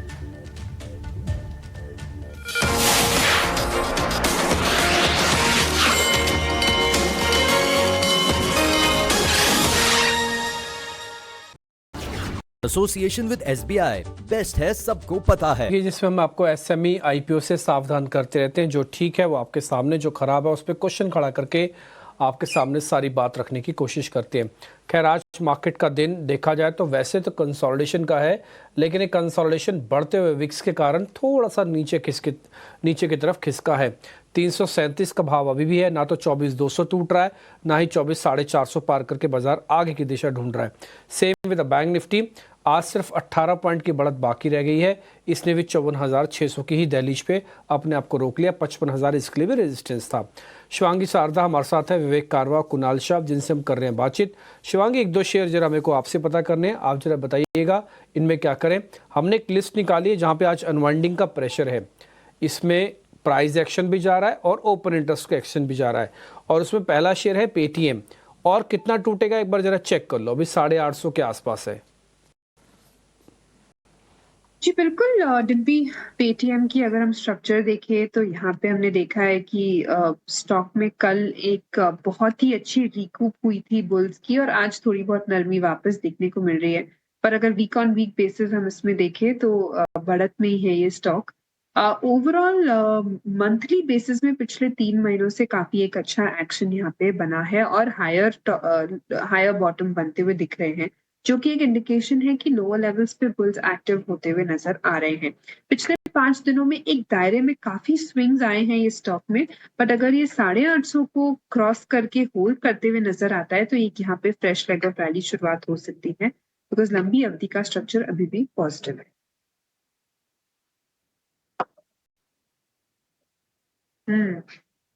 इस समय विक्स करीब 6.5%, इनफैक्ट 7% बढ़कर 20 को भी पार कर गया है। 20-20.5 का विक्स है। और अगर आप नीचे देख पा रहे होंगे तो बिग ब्रेकिंग के तौर पर आपको खबरें वही दिख रही होंगी जिसकी वजह से विक्स बढ़ रहा है। या ऐसा समझ लो कि जो घटनाक्रम हो रहा है उसको मापदंड, उसको गॉज करने के लिए विक्स एक बहुत बढ़िया टूल है अगर आप मार्केट्स में हैं तो। अगर आप मार्केट्स में नहीं हैं तो फिर आपको और सोर्सेज भी चेक करने हैं, जैसे आप और टीवी जनरल न्यूज़ चैनल देखिए, वायर्स देखिए, एजेंसीज की खबरें आ रही हैं, न्यूज़पेपर्स आपको गाइड कर रहे हैं। लेकिन अगर आप मार्केट से इसको कनेक्ट करेंगे तो फिर आपको विक्स देखना ही पड़ेगा। तो ये विक्स आपको बता रहा है, और जैसे जैसे विक्स बढ़ेगा ना, नीचे देखना कोई ना कोई खबर आएगी आपके पास, नहीं आएगी तो कुछ ना कुछ घटनाक्रम घट रहा होगा। तो ये सारी चीज़ें इंडिकेट कर रही हैं कि अभी भी कॉशियस स्टांस को बनाए रखिएगा। अगर कोई ये मामला बढ़ता है, एक्सकेलेट होता है, हालांकि भारत ने साफ किया है कि हमारी कोई मंशा नहीं है, लेकिन अगर पाकिस्तान की तरफ से ऐसा कुछ होता है, बदले की भावना उनकी तरफ से आगे कुछ क्लैश करती है, तो आपको सावधान तो रहना ही है, साथ ही साथ थोड़ा सतर्क भी रहना है। फिजिकली भी और मार्केट के हिसाब से भी, दोनों के हिसाब से आपको थोड़ा सतर्क रहना है। 7.5% इंडिया विक्स बढ़ा है। आपको पता है जब टैरिफ वाला मामला हुआ था तब हमने 22.5-23 का विक्स देख लिया था। अब ऑलमोस्ट हम 20.5 के विक्स पे ऑलरेडी पहुंच चुके हैं। विवेक कारवा से एक व्यू पॉइंट लेते हैं। विवेक सर, इस बार की अर्निंग्स में आपने क्या अच्छा रीड किया है? कोई एक ऐसा शेयर जो अभी तक की अर्निंग्स में आपको अभी भी याद हो कि हाँ देखिए उसके नंबर्स बहुत अच्छे आए और उसकी परफॉर्मेंस काफ़ी बेहतर रही? तो डिम्पी जी, इनफैक्ट बैंकिंग में मैं काफी बुलिश रहा हूँ स्टार्टिंग से, और मुझे लगता है कि इस बार जो एचडीएफसी बैंक के नंबर्स आए थे, अब एग्जैक्ट नंबर्स परसेंटेज वाइज मुझे याद नहीं है, लेकिन ये मेमोरी में याद है कि एचडीएफसी बैंक के जब नंबर आए थे काफी स्टॉक मुझे अच्छा लग रहा था, और उसके बाद में स्टॉक ने अच्छा खासा रिकवरी भी दिखाया। और ओवरऑल आप अगर अर्निंग सीजन की बात करो तो ये एक्सपेक्टेड था कि एक म्यूटेड सीजन रहने वाला है ये, और बहुत बड़ा आपको बहुत बड़े फायरवर्क नहीं मिलने वाले। फायरवर्क्स आपको देखना है तो चाहे टीवी चला के आप लाहौर में भी चल रहा है वो देख लीजिए। तो बाजार में इतना कोई बड़ा फायरवर्क्स देखने को नहीं मिला था, लेकिन एचडीएफसी के नंबर्स अच्छे लगे, और कुछ हद तक अभी आप पेटीएम की बात कर रहे थे, कुछ हद तक मुझे पेटीएम के नंबर्स भी अच्छे लगे थे। और ऐसे डिस्क्लोजर दोनों ही स्टॉक मेरे पोर्टफोलियो क्लाइंट्स के पोर्टफोलियो में भी है, तो ये दो स्टैंड आउट करेंगे। ओके, ठीक है, तो ये आपके लिए होगा। और अब देखें आप 8.5% का विक्स बढ़ चुका है, और अभी खबर यही है कि पाकिस्तान का जो एयर डिफेंस सिस्टम है उसको भारत ने तबाह कर दिया है। तो लाहौर बिल्कुल 60 में लगा हुआ है अमृतसर के, और बहुत ज़्यादा दूर नहीं है, बामुश्किल से 20 किलोमीटर भी नहीं है। तो उस एरिया के आसपास का जो एक डिफेंस सिस्टम है भारत ने वो तबाह कर दिया है। ये खबरें आई है, और अब आप 9% विक्स को बढ़ता हुआ देख पा रहे हैं। सिस्टम में चलेगा, बस आप थोड़ा सतर्क रहना है, ऐसा कुछ भी नहीं है। सेना अपना काम बखूबी कर रही है, पॉलिटिकल पार्टीज अपना सहयोग दे रही हैं, सरकार रणनीति के तहत अपना काम कर रही है। हमें अपना काम करना है। हमारा काम ये है कि थोड़ा कॉशियस रखना है अपने आप को। मार्केट में ट्रेड कर रहे हैं तो थोड़ा सावधानी से ट्रेड कीजिए, कुछ पैसा कैश में भी रखिए, सरकार की एडवाइजरी में भी ये शामिल है। खैर, आगे बढ़ते हैं। जेएसडब्ल्यू स्टील को लेकर एक्सक्लूसिव खबर आ रही है। जेएसडब्ल्यू स्टील के भूषण पावर एंड स्टील के अधिग्रहण रद्द किए जाने के बाद इस मुद्दे पर सरकार ने एक अहम बैठक की है। इस बैठक की में क्या चर्चा हुई, आगे मामला कैसे पहुंचेगा, ये पूरी जानकारी देने के लिए प्रकाश प्रियदर्शी मेरे रिपोर्टर मेरे साथ जुड़ रहे हैं। प्रकाश, जरा बताइएगा पूरा मामला। देखिए, जेएसडब्ल्यू के पॉइंट ऑफ व्यू से काफ़ी इंपॉर्टेंट डेवलपमेंट है। जो जानकारी हमें मिल रही है उसके हिसाब से सरकार के अंदर एक काफ़ी इंपॉर्टेंट बैठक हुई है। ये बैठक दरअसल इस मसले पर है कि जेएसडब्ल्यू और Bhushan power and steel limited के मसले पर सुप्रीम कोर्ट का जो जजमेंट आया है उसमें फ्यूचर कोर्स ऑफ एक्शन क्या होगा।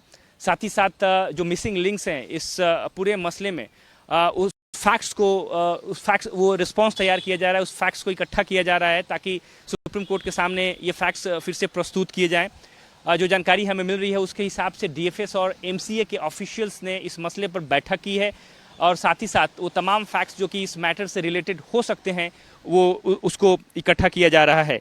जैसा कि आपको पता है कि सुप्रीम कोर्ट ने जेएसडब्ल्यू के जरिए Bhushan power and steel limited के एक्विजिशन से संबंधित जो फैसला था उसको रद्द कर दिया है। ये काफ़ी क्रूशियल डेवलपमेंट है, और इस बात को ध्यान में रखते हुए सरकार एक्शन में दिख रही है।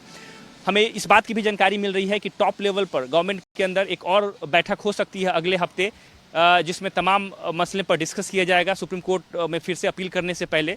साथ ही साथ डीएफएस ने पहले ही इस मसले पर बैंकर्स के साथ बैठक की है, एमसीए में सेपरेट बैठक हुई है, और अब डिपार्टमेंट्स के अंदर बैठक हो रही है कि आखिर आगे का रास्ता क्या हो। तमाम तरह के जो लीगल ऑप्शंस हैं उसकी समीक्षा की जा रही है। लॉ मिनिस्ट्री का व्यू इसमें मांगा गया है ताकि सरकार पूरी तैयारी के साथ सुप्रीम कोर्ट के समक्ष अपनी दलील रखे। कमेटी ऑफ क्रेडिटर्स, जैसा कि उम्मीद की जा रही है कि सीओसी जल्द ही इस मसले पर सुप्रीम कोर्ट को संपर्क करने वाला है, और सरकार के अंदर इस बात की एक आम राय है कि इस फैसले से जो इन्वेस्टर कॉन्फिडेंस है वो प्रभावित हो सकता है, पीएसयू बैंक्स को काफ़ी नुकसान हो सकता है। तो तमाम ऐसे मसले हैं जिसको ध्यान में रखा जा रहा है, तो सारे ऑप्शंस को ध्यान में रखा जा रहा है, और उम्मीद ये की जा रही है कि जल्द ही इस मसले पर committee of creditors supreme court को संपर्क करेगी।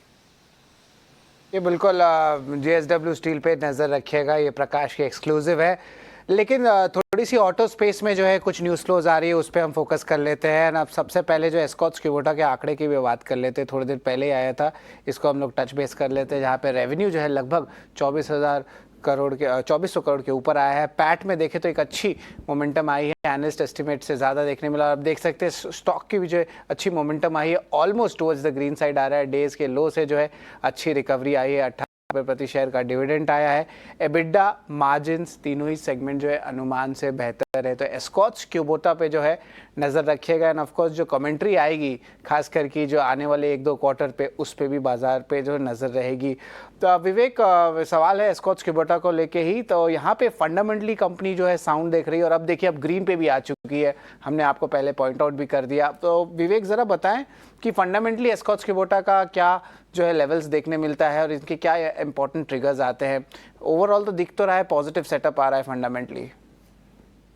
देखिए पॉजिटिव सेटअप तो है ही, और मैं बहुत स्ट्रिक्टली आप कभी भी नोट करो तो मैं वैल्यूएशंस पे बहुत जोर देता हूं हमेशा, और इसके कारण कई बार कई स्टॉक्स में रेकमेंड नहीं करता हूं क्योंकि वैल्यूएशंस डिस्कम्फर्ट मुझे रहता है। लेकिन आप अगर एस्कॉच क्यूबोटा का देख लो तो जो मतलब जो करीबन पिछले साल अक्टूबर नवंबर में जो वैल्यूएशन था वहां से आपको 40% कम वैल्यूएशन में आज के दिन आपको स्टॉक मिल रहा है।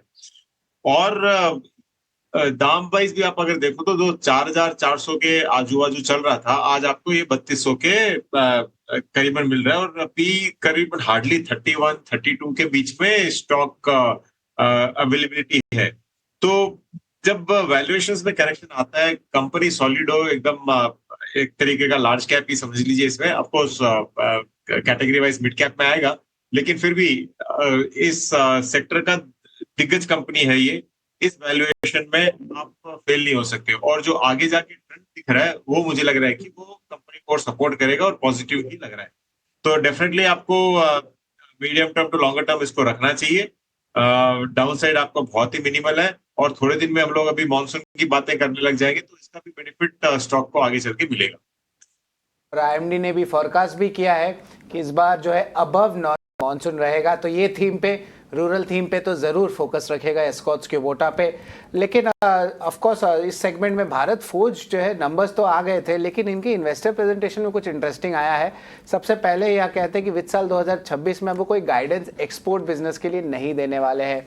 ग्लोबल टैरिफ की इश्यूज आ रही है, वॉलेटिलिटी आ रही है मार्केट में, तो भारत फोर्ज को लेके जो है एक्सपोर्ट का गाइडेंस अब नहीं दिया जा रहा है। तो ऑफ कोर्स मार्केट जो है थोड़ा नेगेटिव ज़रूर लेगा। जिस तरह ट्रेड डील हो रहा है ऑटो एंसिलरी स्पेस में, जिस तरह एक्सपेक्टेशंस है, तो वहाँ पे वॉलेटिलिटी देखने मिल रही है। लेकिन शिवांगी, शरद यहाँ से बोल रहा हूँ, भारत फोर्ज के क्या इंपॉर्टेंट लेवल्स लगते हैं? आज देखिए दिन के लोअर साइड में आ चुका है, जैसे इनका इन्वेस्टर प्रेजेंटेशन आया।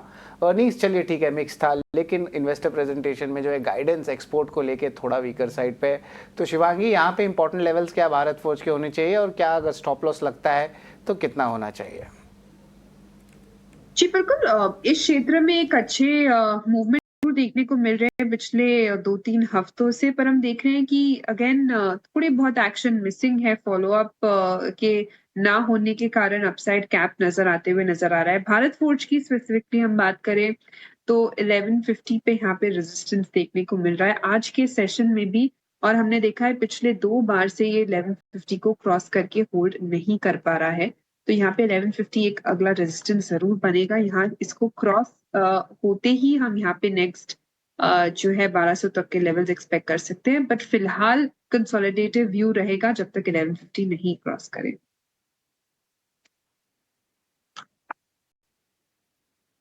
देखते ही देखते इंडिया विक्स अब करीब 11% ऊपर आ चुका है, और अब 21 के आसपास का विक्स बना है। कार्यक्रम की जब शुरुआत हुई थी तब मुश्किल से 3-3.5% विक्स था। ये वॉलेटिलिटी इंडेक्स कई बार 7% बढ़ने में 7 महीने लगा देता है, लेकिन कई बार 7 मिनट में भी बढ़ता है।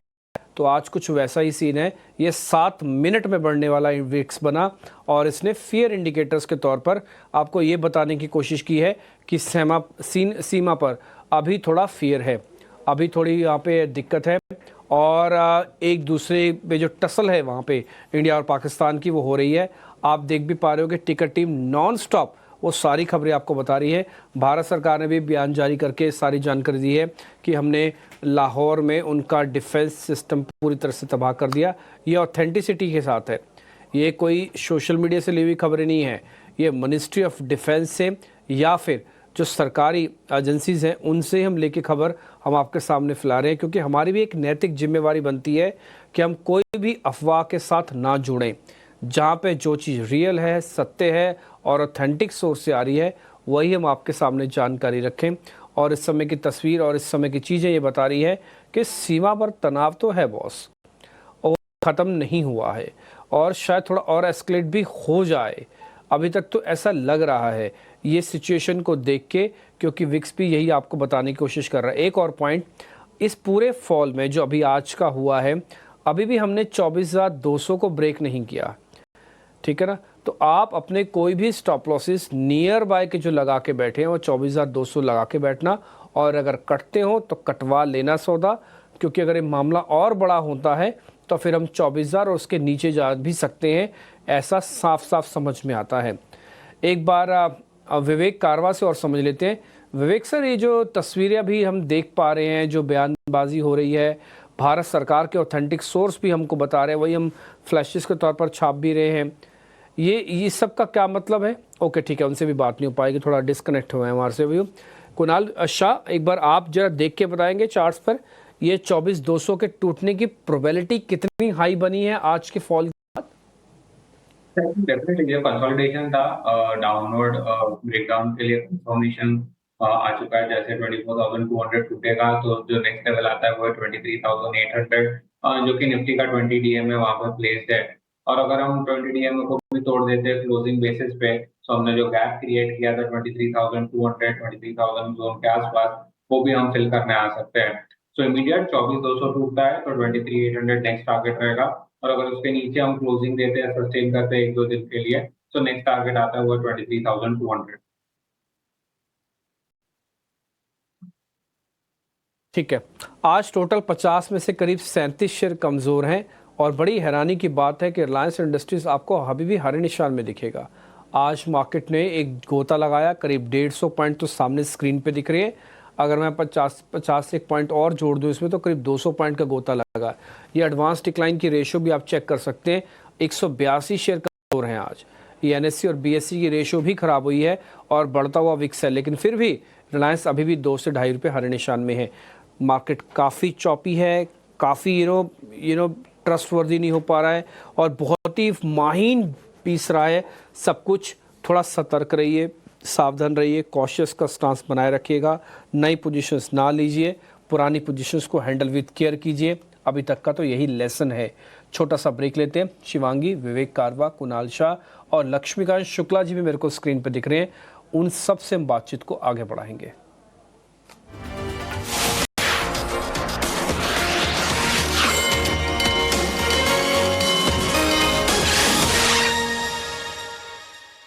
सेना की बड़ी कार्रवाई चल रही है और लगातार इस कार्रवाई का असर है जो कि हम देख रहे हैं। भारतीय बाजार पर भी उतार चढ़ाव के बीच इस वक्त कामकाज। फेयर इंडिकेटर इंडिया विक्स में करीब 10% की बिकवाली, 10% की तेजी जो कि कंसर्न पैदा कर रही है। निफ्टी में निचले स्तरों पर कामकाज, इनफैक्ट पूरा का पूरा बाजार जो है वो इस वक्त इनके निचले स्तरों पर ट्रेड करता हुआ। इंडिया विक्स एकमात्र जहां पर 10% की मजबूती है, और ये मजबूती जो है कंसर्न है। इंडिया विक्स का बढ़ना भारतीय बाजार के लिए कंसर्न पैदा करता है, और इस वक्त अगर आप देखेंगे 24,255 के स्तर पर 158 अंकों की बिकवाली के साथ Nifty at day low trade करता हुआ। बैंक निफ्टी भी बिकवाली का दबाव झेलते हुए। स्टॉक स्पेसिफिक भी इस वक्त अगर आप देखेंगे चुनिंदा स्टॉक्स ही पाएंगे, और इस वक्त तो इनफैक्ट एक्सपर्ट्स का भी यही नजरिया होगा कि इन सिनेरियोज में मार्केट में सिर्फ और सिर्फ कॉशियस आउटलुक, कॉशियस स्टैंस रखना है। और कुछ समय ऐसे भी होते हैं जबकि मार्केट में वॉच लिस्ट रखें। अपने पोर्टफोलियो जो आपने बनाए हैं अपनी मेहनत से, अपनी रिसर्च से, अपनी हार्ड अर्नड मनी जो आपने पोर्टफोलियो के तौर पर लगाई हैं, उसे बचाने की कोशिश करें। शिवांगी, आपका टेक इस वक्त मार्केट की जो सेंटिमेंट सिनेरियोज पैन आउट होते दिख रहे हैं उस पर? जी बिल्कुल। पूरे बाजार के अगर हम मूड माहौल को देखें तो इंडिया विक्स भी अभी काफी स्पाइक अप हो रखा है। हमने देखा है कि आज के ही सत्र में 21,500 तक के लेवल्स जो है वो इंडिया विक्स में देखने को मिले हैं। तो काफी एक ये जो आज 9 से 9.5% का स्पाइक हमने देखा है, वो एक कंसर्न जरूर राइज कर रहा है कि मार्केट्स में कंफर्ट नहीं है, बट सपोर्ट बेस्ड बाइंग काफी तरह से अच्छी तरह से इंटैक्ट है। तो कहीं ना कहीं हम इस टग ऑफ वॉर में ही रहेंगे। जियोपॉलिटिकल टेंशंस ऑफ कोर्स हमारे मार्केट को हावी करते हुए नजर आएंगे, बट कल के लो लेवल्स को हमने नहीं तोड़ा है, तो अभी भी इंटैक्ट है ये। हालांकि हम एक इनसाइड बार में ही क्लोजिंग दे रहे हैं डेली फ्रेम में निफ्टी में, तो इनडिसिसिवनेस जरूर है, बट टग ऑफ वॉर जो है वो बनते हुए दिखेगी। तो यहाँ पे मेरी राय रहेगी कि हम स्ट्रैटेजी बेस्ड ही स्टांस ले इंडेक्स में, ओवरऑल बैंक निफ्टी में थोड़ी बहुत नरमी देखने को मिल रही है, पर बाकी पॉकेट्स जो है वो एज पिलर्स निफ्टी को सपोर्ट करते हुए नजर आ रहे हैं। लिए तो ये टेक मार्केट पर डिफेंस मिनिस्ट्री की तरफ से लगातार जो भी खबरें आ रही हैं फ्लैश के जरिए हम आपके स्क्रीन पर आपको लगातार बता रहे हैं, उस पर भी नजर रखिएगा। लक्ष्मीकांत शुक्ला भी हमारे साथ जुड़ गए हमारी पैनल पर। Laxmikant ji, good afternoon, thanks for joining with us. बताइए मार्केट पर इस वक्त स्टॉक स्पेसिफिक रणनीति आपकी क्या बन रही है? गुड आफ्टरनून मानसी जी। जैसा कि अभी हम डिस्कस कर रहे हैं इंडिया विक्स के बारे में, जी ऑलरेडी 20.10 के जो पिछले स्विंग हाई थे उसके ऊपर निकलता हुआ नजर आ रहा है, जिसके मद्देनजर हमें मार्केट में नर्वसनेस देखने को मिल रही है। बट ओवरऑल सपोर्ट जो हमारा 24,200 का है वो अभी भी इंटैक्ट है। जब तक 24,200 के नीचे निफ्टी क्लोज नहीं होता है तब तक हम शॉर्ट टर्म रिबाउंड का एक्सपेक्टेशन रख सकते हैं। मुझे लगता है कि एक बार मार्केट 24,200 टेस्ट कर सकता है, बट वहां से बाउंस बैक की भी उम्मीद है। बट अगर हम ओवरऑल स्टॉक्स पे नजर डालते हैं तो पर वीकनेस नजर आ रही है। हमारे कई सारे स्टॉक्स हैं जो रिजेक्शन फेस कर रहे हैं अपर लेवल्स पे। उन्हीं में से एक स्टॉक है JSW स्टील। तो जहां पर हमारा सेलिंग का रिकमेंडेशन रहेगा, यहाँ पे डेली के चार्ट्स पर हमें वीकनेस नजर आ रहा है और अभी भी स्टॉक अपने शॉर्ट टर्म की मूविंग एवरेज के नीचे सस्टेन कर रहा है। प्लस यहाँ पर एक बेरिश क्रॉसओवर बनता हुआ दिखाई दे रहा है 2850 DMA के आसपास। तो JSW स्टील को मे फ्यूचर में शॉर्ट करके चलना चाहिए अराउंड द लेवल्स ऑफ 960, और यहाँ पे जो हमारा स्टॉप लॉस रहेगा वो 980 का रहेगा, और एक्सपेक्टेड जो डाउन साइड के टारगेट नजर आ रहे हैं वो आ रहे हैं 920 के। इस बीच इस वक्त की सबसे बड़ी खबर आप अपने स्क्रीन पर देख रहे हैं, और ऑपरेशन सिंदूर के बाद ऑपरेशन सिंदूर जो भारतीय सेना की बड़ी कार्रवाई है, ये कार्रवाई अब भी चल रही है। इसके बाद पाकिस्तान की तरफ से भी कुछ रिटेलिएशंस की खबरें आ रही हैं, और इस हर रिटेलिएशन को भारत मुंह तोड़ जवाब दे रहा है। भारत ने लाहौर का एयर डिफेंस सिस्टम तबाह किया है, और साथ ही आपको बता कि कई जगहों पर एयर डिफेंस रेडार को निशाना बनाया गया है। लाहौर का एयर डिफेंस सिस्टम जो है वो तबाह किया गया है। पाकिस्तान की तरफ से भी कई जगह पर हमले की कोशिशें की जा रही है, लेकिन भारत लगातार इन कोशिशों को नाकामयाब करते हुए पाकिस्तान के डिफेंस सिस्टम की तबाह होने की खबर इस वक्त आती हुई। एयर डिफेंस रेडार कई सारे हैं जिसको इस वक्त निशाना बनाया जा रहा है। भारत ने पाकिस्तान के सभी हमलों को नाकाम किया है। इस पर हमारे संवाददाता से हम बातचीत करने की भी कोशिश कर रहे हैं, लेकिन आपको बता दें कि इस वक्त की एक बड़ी खबर है ये ऑपरेशन सिंदूर, जो कि सफल रहा, और आपको तभी बताया था कि भारत की तरफ से पहलगाम आतंकी हमले के सामने पाकिस्तान पर कड़ा रुख अपनाया जा रहा है, और उसी का एक प्रमाण, उसी का एक नतीजा ऑपरेशन सिंदूर, और उसके ठीक बाद अब रिटेलिएशन जो है पाकिस्तान की तरफ से आती हुई, और उसको लगातार भारत जो है नाकाम कर रहा है। समीर हमारे संवाददाता हमारे साथ जुड़ गए हैं। समीर, क्या अपडेट्स मिल रही है इस वक्त हमें? जी बिल्कुल, लगातार जिस तरीके से LOC लाइन ऑफ कंट्रोल पर पाकिस्तान की तरफ से हैवी आर्टिलरी मोर्टार्स का इस्तेमाल किया जा रहा है, भारत की तरफ से उसका बिल्कुल ठीक उसी तरीके से जवाब दिया जा रहा है। आपको बता दें कि 7 मई को ऑपरेशन सिंदूर के बारे में जब भारत ने विस्तार से देश को, दुनिया को बताया था, इस बारे में स्पेसिफिकली मेंशन किया था कि भारत ने सिर्फ टेरर कैंप को टारगेट किया है, निशाना बनाया है, जो कि पाकिस्तान ऑक्युपाइड कश्मीर या फिर पाकिस्तान की धरती से जो भी आतंकवादी कैंप चलाए जा रहे हैं उनको टारगेट किया था, लेकिन किसी प्रकार के मिलिट्री एंगेजमेंट या मिलिट्री एस्टेब्लिशमेंट को टारगेट नहीं किया था, या अन्य किसी प्रकार के एस्टेब्लिशमेंट की तरफ कोई भी निशाना भारत की तरफ से नहीं बनाया गया था। लेकिन यह पता चला है कि 7 और 8 मई की देर रात पाकिस्तान की तरफ से यह कोशिश की गई कि भारत के जो मिलिट्री एस्टेब्लिशमेंट हैं, चाहे वो अमृतसर में हो, लुधियाना में हो, जम्मू कश्मीर में हो, या इस तरीके से जो की कोशिश, नापाक कोशिश पाकिस्तान की तरफ से की गई थी। ड्रोन का इस्तेमाल किया गया था, अन्य तरीके के तकनीक का इस्तेमाल किया था, लेकिन बेहतर बात यह रही कि भारत ने इस तरीके की जितनी भी कोशिश पाकिस्तान की रही है उसको पूरी तरीके से विफल कर दिया है। भारत ने एंटी ड्रोन और अन्य तरीके के मैकेनिज्म का इस्तेमाल करके ये जो कोशिश पाकिस्तान की थी भारत के मिलिट्री एस्टेब्लिशमेंट को टारगेट करने की, उसको विफल किया, और न सिर्फ विफल किया बल्कि वो जो टुकड़े जमीन पर आकर के गिरे उसको बतौर सबूत दुनिया के सामने पेश किया। यही नहीं, इसके बाद भी पाकिस्तान पाकिस्तान जब नहीं माना तो उसने लाइन ऑफ कंट्रोल पर लगातार हैवी आर्टिलरी मोर्टार्स का इस्तेमाल करके फायरिंग शुरू कर दी। हैवी इंटेंसिटी जो फायरिंग करी है उसका जवाब भी भारत लगातार दे रहा है। लेकिन पाकिस्तान की जो हरकत है उसके चलते भारत की धरती पर यह जरूर है कि 16 मासूमों की जान गई हैं, जिसमें महिलाएं और बच्चे शामिल हैं। लेकिन भारत भी अब मजबूर हो गया है कि वो अब पाकिस्तान को उसी की भाषा में जवाब दे रहा है। भारत की तरफ से यह स्पष्ट कर दिया गया है कि भारत किसी भी तरीके का नॉन एस्केलेटरी यानी कि वो किसी भी तरीके का प्रोवोकेटिव एक्शन नहीं लेगा, वो आपको नहीं भड़काएगा। लेकिन अगर दूसरी जमीन पर पाकिस्तान की तरफ से किसी भी तरीके की नापाक हरकत होती है, प्रोवोकेटिव एक्शन होता है, तो भारत उसी की भाषा में उसको जवाब देगा। और वही नतीजा है कि अब आप एलओसी के आसपास इस तरीके की फायरिंग की घटनाएं सुन रहे हैं जो लगातार जिसमें तेजी देखने को मिल रही है। जी, जानकारी आप दे रहे हैं, शुक्रिया। आप हम तक बने रहें और वक्त वक्त पर ये सारे अपडेट्स हमें देते रहें। ऑपरेशन सिंदूर के तहत भी जब कल डिफेंस मिनिस्ट्री की तरफ से प्रेस कॉन्फ्रेंस हुई थी, उन्होंने बताया था कि सिर्फ और सिर्फ टेररिस्ट कैंप को भारत तबाह कर रहा है। लेकिन रिटेलिएशन देखो पाकिस्तान की तरफ से क्या आ रहा है।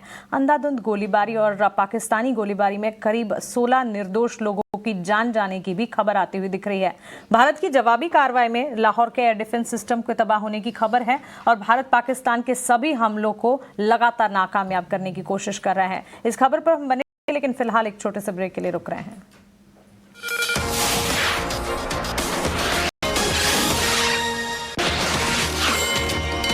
लोअर साइड कह रहे हैं, लेकिन ब्रॉडर इंडिसेस की भी बात करें तो यहाँ पे भी एक्शन जो है आप देखें रिवर्स हो रहा है। आप देखें तो Nifty mid cap, Nifty 100 index दोनों पे ही जो है दबाव देखने मिल रहा है। आप एक बार डायरेक्टर साहब स्क्रीन पे लाइए निफ्टी मिड कैप 100 इंडेक्स और निफ्टी स्मॉल कैप 100 इंडेक्स।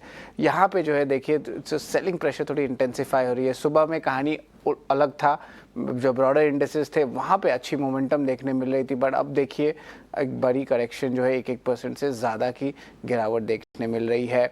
लेकिन चलिए इसी अर्निंग स्पेसिफिक भी बात कर लेते हैं। आज तो ऑफ कोर्स अर्निंग्स पे बात करें तो थोड़ी देर पहले ही एशियन पेंट्स के अर्निंग्स आए थे, लेकिन आज एल&टी के भी जो है आंकड़े आने वाले हैं।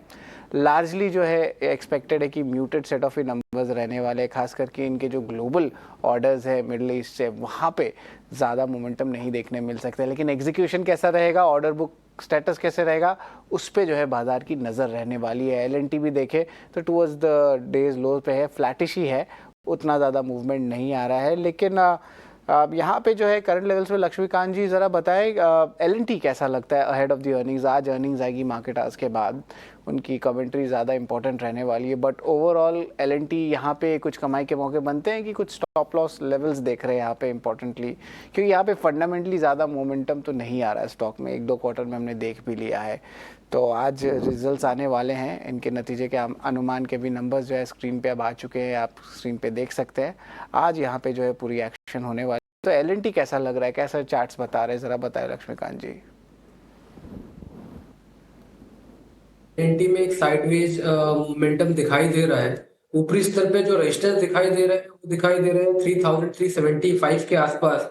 तो मुझे लगता है ये लेवल्स काफी अहम रहेगा एल&टी के लिए। अगर उसके ऊपर अगर ये स्टॉक निकलता है देन आफ्टर बाइंग मोमेंटम हमें बनता हुआ दिखाई दे सकता है, और उस दौरान ये स्टॉक फिर हमें 3600 के लेवल तक जाते हुए दिखाई देगा। लेकिन उसके लिए उसके 3375 के ऊपर ब्रेकआउट आना जरूरी है। अनटिल अनलेस हमें ब्रेकआउट नहीं आता है तब तक हमें इसमें बाइंग का नजरिया अवॉइड रखना चाहिए। और निचले स्तर पर अगर ये स्टॉक 3200 के नीचे गिरता है तो वहां से सेलिंग प्रेशर फिर से आता हुआ दिखाई दे सकता है। सो अगर इसको बाय करना है तो 3375 के ऊपर ही बाय करें, और अगर ये स्टॉक 3200 के नीचे फिसलता है तो देन आफ्टर हमें फर्दर सेलिंग प्रेशर देखने को मिल सकता है एल&टी में। उस दौरान ये स्टॉक अपने जो इसके पिछले स्विंग लो है 3050 से लेकर 2960 तक भी नीचे गिर सकता है। जी बिल्कुल, एल&टी पे जो है राय है, ऑफ कोर्स थोड़ी साइडवेज मोमेंटम आ रही है। तो अगर कुछ सरप्राइज आता है खासकर कि आपके ऑर्डर बुक स्टेटस को लेके या फॉरेन मिडल ईस्ट के बिजनेस को लेके, तब स्टॉक में जो है एक मोमेंटम देखने मिल सकता है या एक पॉजिटिव अपग्रेड्स आ सकते हैं। लेकिन चलिए टाटा मोटर्स पे नज़र डालते हैं। टाटा मोटर्स का शेयर में लगातार दूसरे दिन तेज़ी आई है। अब यहाँ पे शेयर 2 दिन में 7 से 8% चल चुका है। टाटा मोटर्स में तेज़ी को लेकर क्या ट्रिगर हैं बताने के लिए सृष्टि शर्मा जुड़ी है हमारे साथ। बताएं सृष्टि।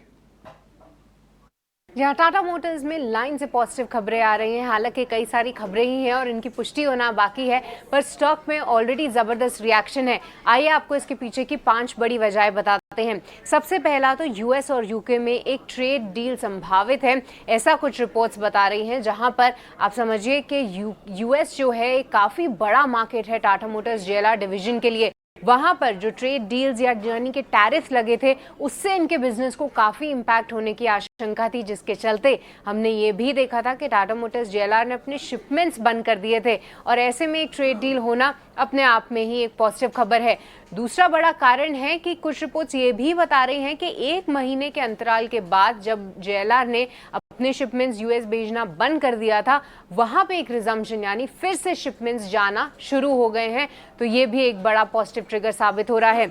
तीसरा जो बड़ा कारण है वो इंडिया और यूके में जो FTA डील हाल फिलहाल साइन हुई है, वो टाटा मोटर्स के लिए पॉजिटिव है, क्योंकि इंडिया में लगभग 6000 JLR की जो गाड़ियां बिकती हैं उसमें 10% जो वॉल्यूम है इंपोर्ट होता है यूके से। तो टैरिफ कम होना और सब्सटैंशियली कम होना टाटा मोटर्स JLR की वॉल्यूम्स में ये बढ़त जरूर ला सकता है। चौथा बड़ा कारण है कि हाल फिलहाल कंपनी के शेयर होल्डर्स ने इनकी CV और PV बिजनेस को अलग अलग करके वैल्यू अनलॉकिंग की मंजूरी दे दी है। और पांचवा आप देखिए, स्टॉक 52 वीक हाई से लगभग 40% ऑलरेडी करेक्ट हो गया है, और इतने करेक्शन के बाद एक अप मूव आना इतनी पॉजिटिव खबरों के बीच में संभावित जरूर है। जी बिल्कुल सृष्टि, आपने सारे पॉइंट्स बता दिए कि टाटा मोटर्स में इतना स्ट्रेंथ क्यों आ रहा है। ऑफ कोर्स पिछले 2 दिन में देखें तो जितना वॉलेटिलिटी आ रहा है उसके बावजूद जो है एक अच्छी मोमेंटम आ रही है, और 18% चढ़ चुका है स्टॉक पिछले 1 महीने में। तो ऑफ कोर्स यहाँ पे तो ऑफ कोर्स एक्शन जो है बहुत स्ट्रॉन्ग देखने मिल रहा है। लेकिन ऑफ कोर्स इटर्नल पे भी एक बार नज़र डाल देते हैं, जोमेटो पे। यहाँ पे जो है ओवरऑल जो है पिछले 2 से 3 सेशन में जो है थोड़ी सेलिंग प्रेशर आ रही है इटर्नल की। अगर इटर्नल की बस स्क्रीन पे लाए जोमेटो का, तो यहाँ पे देखें तो ओवरऑल जो है चार्ट सेटअप थोड़ी सी वीकर साइड में आ रही है। जिस तरह इन्होंने अपनी क्विक डिलीवरी बिजनेस जो खाने को लेके फूड का, उसको बंद किया, और उसी तरह दूसरे जगह पे स्विगी ने जो है 500 शहर में जो है लॉन्च करने वाले। तो ये बहुत जो है कॉन्ट्राडिक्टरी लग रहा है। अगर सेम प्लेयर्स इंडस्ट्री में बैठे हैं तो इटर्नल थोड़ा सा सेलिंग प्रेशर जो है बढ़ चुका है। लक्ष्मीकांत जी, इटर्नल जो जोमेटो है उसका क्या इंपॉर्टेंट चार्ट लेवल्स लग रहा है यहाँ पे, और डाउनसाइड कितना देखने मिल सकता है? देखिए, यहाँ से ज्यादा डाउनसाइड तो नहीं लग रहा है, क्योंकि यहाँ पे पॉजिटिव क्रॉसओवर बनता हुआ नजर आ रहा है 20 और 50 DMA के आसपास, और यहाँ पर आज भी इसने 20 DMA के आसपास सपोर्ट लिया है। मेजर ब्रेक थ्रू का एक्सपेक्टेशन 243-245 जोन के ऊपर कर सकते हैं, वहां पर एक बड़ा ब्रेकआउट आने का उम्मीद है इटर्नल में। अगर 245 के लेवल्स ब्रेक होते हैं तो देन आफ्टर हमें यहाँ पर अच्छे खासे अपस्विंग के लेवल्स देखने को मिल सकते हैं। उस दौरान ये स्टॉक 262-265 की रेंज को टच कर सकता है, और ये जो ब्रेकआउट का एंटिसिपेशन है वो जब तक बनाए रख सकते हैं जब तक ये स्टॉक 220 के ऊपर सस्टेन करता है। मुझे लगता है कि 220 एक स्ट्रॉन्ग सपोर्ट है, उसके नीचे इटर्नल को नहीं फिसलना चाहिए, और यहाँ का अगर रिबाउंड आता है और ब्रेकआउट मिलता है 245 के ऊपर, देन हमें 262 से लेकर 263 से लेकर 65 के जोन इटर्नल दिखा सकता है। इटर्नल्स पे जो इम्पोर्टेंट लेवल्स पे जो है नज़र ज़रूर रहेगी। लेकिन मैं सिम्फनी को जो है एक बार चार्ट टिकाना चाहते हैं। सिम्फनी के नतीजे बहुत स्ट्रॉन्ग आए हैं, और यहाँ पे देखें तो अच्छी मोमेंटम जो है स्टॉक में भी देखने मिली है, और इसका एक रबॉन इफेक्ट जो है आपको एम्बर एंटरप्राइजेज में भी देखने मिला है। और इसकी तेज़ी की क्या वजह है इस पे भी मैं बता देता हूँ कि चौथे तिमाही के नतीजे बहुत स्ट्रॉन्ग आए हैं इसके, और ओवरऑल देखिए तो सारे पैरामीटर जो है इस पर आपके स्क्रीन पे आ रहे हैं। आपका रेवेन्यू लीजिए, एबिटा लीजिए, मार्जिन लीजिए, यहाँ पे बहुत अच्छा ग्रोथ आया है। मार्जिन और रेवेन्यू तो डबल हो चुका है। अब इसका जो सेकंड ऑर्डर इफेक्ट है एम्बर एंटरप्राइजेज में भी देखने मिल रहा है। वहाँ पे भी स्टॉक में तेज़ी आई थी दिन के शुरुआत में। हाँ, अभी थोड़ी सी करेक्शन ज़रूर हुई है, ऑलमोस्ट 8 से 10% ऊपर था सिम्फनी, या एक्चुअली 10 के ऊपर था, अभी करेक्शन होकर 6 से 7% पे आई है। बट ग्रोथ आउटलुक बहुत स्ट्रॉन्ग आ रहा है, और सिम्फनी के बारे में जो है इम्पॉर्टेंटली जो है इस पर पूरी नज़र रहेगी। खास करके जो इंटरनेशनल आर्म्स है उनकी परफॉर्मेंसेस अच्छी हुई, उनकी जो रेवेन्यू ग्रोथ आप स्क्रीन पे अगर देखेंगे तो यहाँ पे इंटरनेशनल आर्म्स में जो है अच्छा ग्रोथ आउटलुक देखने मिला है। तो ऑफ कोर्स सिम्फनी पे जो है लक्ष्मीकांत जी, इंपॉर्टेंट लेवल्स क्या लगते हैं, क्या लगता है सिम्फनी का जो है ग्रोथ लेवल्स क्या लग सकता है? ऐसे वॉल्यूम ज़्यादा उतना नहीं मूवमेंट होता, पर जब होता है तब एक अच्छी सस्टेन बाइंग देखने मिलती है हिस्टोरिकली स्पीकिंग। तो करंट लेवल्स पे क्या लगता है सिम्फनी का? देखिए, पॉजिटिव न्यूज फ्लो के कारण आज यहाँ पर गैप अप ओपनिंग तो हुई है, बट जो एक्यूमुलेशन हुआ था गेंस का वो फिसलता हुआ निचले साइड की तरफ दिखाई दे रहा है। तो आज का जो फॉर्मेशन है वो बेरिश कैंडल का है, बट मुझे लगता है कि अगर हम बाय ऑन डिप्स की स्ट्रेटेजी अपनाएं और ये स्टॉक 1230 235 के रेंज में आता है और देन आफ्टर वहां से कोई बाउंस बैक मूव आएगा तो देन आफ्टर हम इसमें बाइंग करके चल सकते हैं। करंट लेवल्स पे तो अवॉइड करने का नजरिया है, बट अगर ये स्टॉक 1230 1235 के आसपास आता है देन आफ्टर बाइंग करके चल में चला जा सकता है। और उस दौरान हमें स्टॉप लॉस रखना है 1150 का, और अगर हमें फॉलो थ्रू बाइंग मोमेंटम मिलता है तो देन आफ्टर हमें 1350 के लेवल्स हम देख सकते हैं सिम्फनी में आने वाले समय में।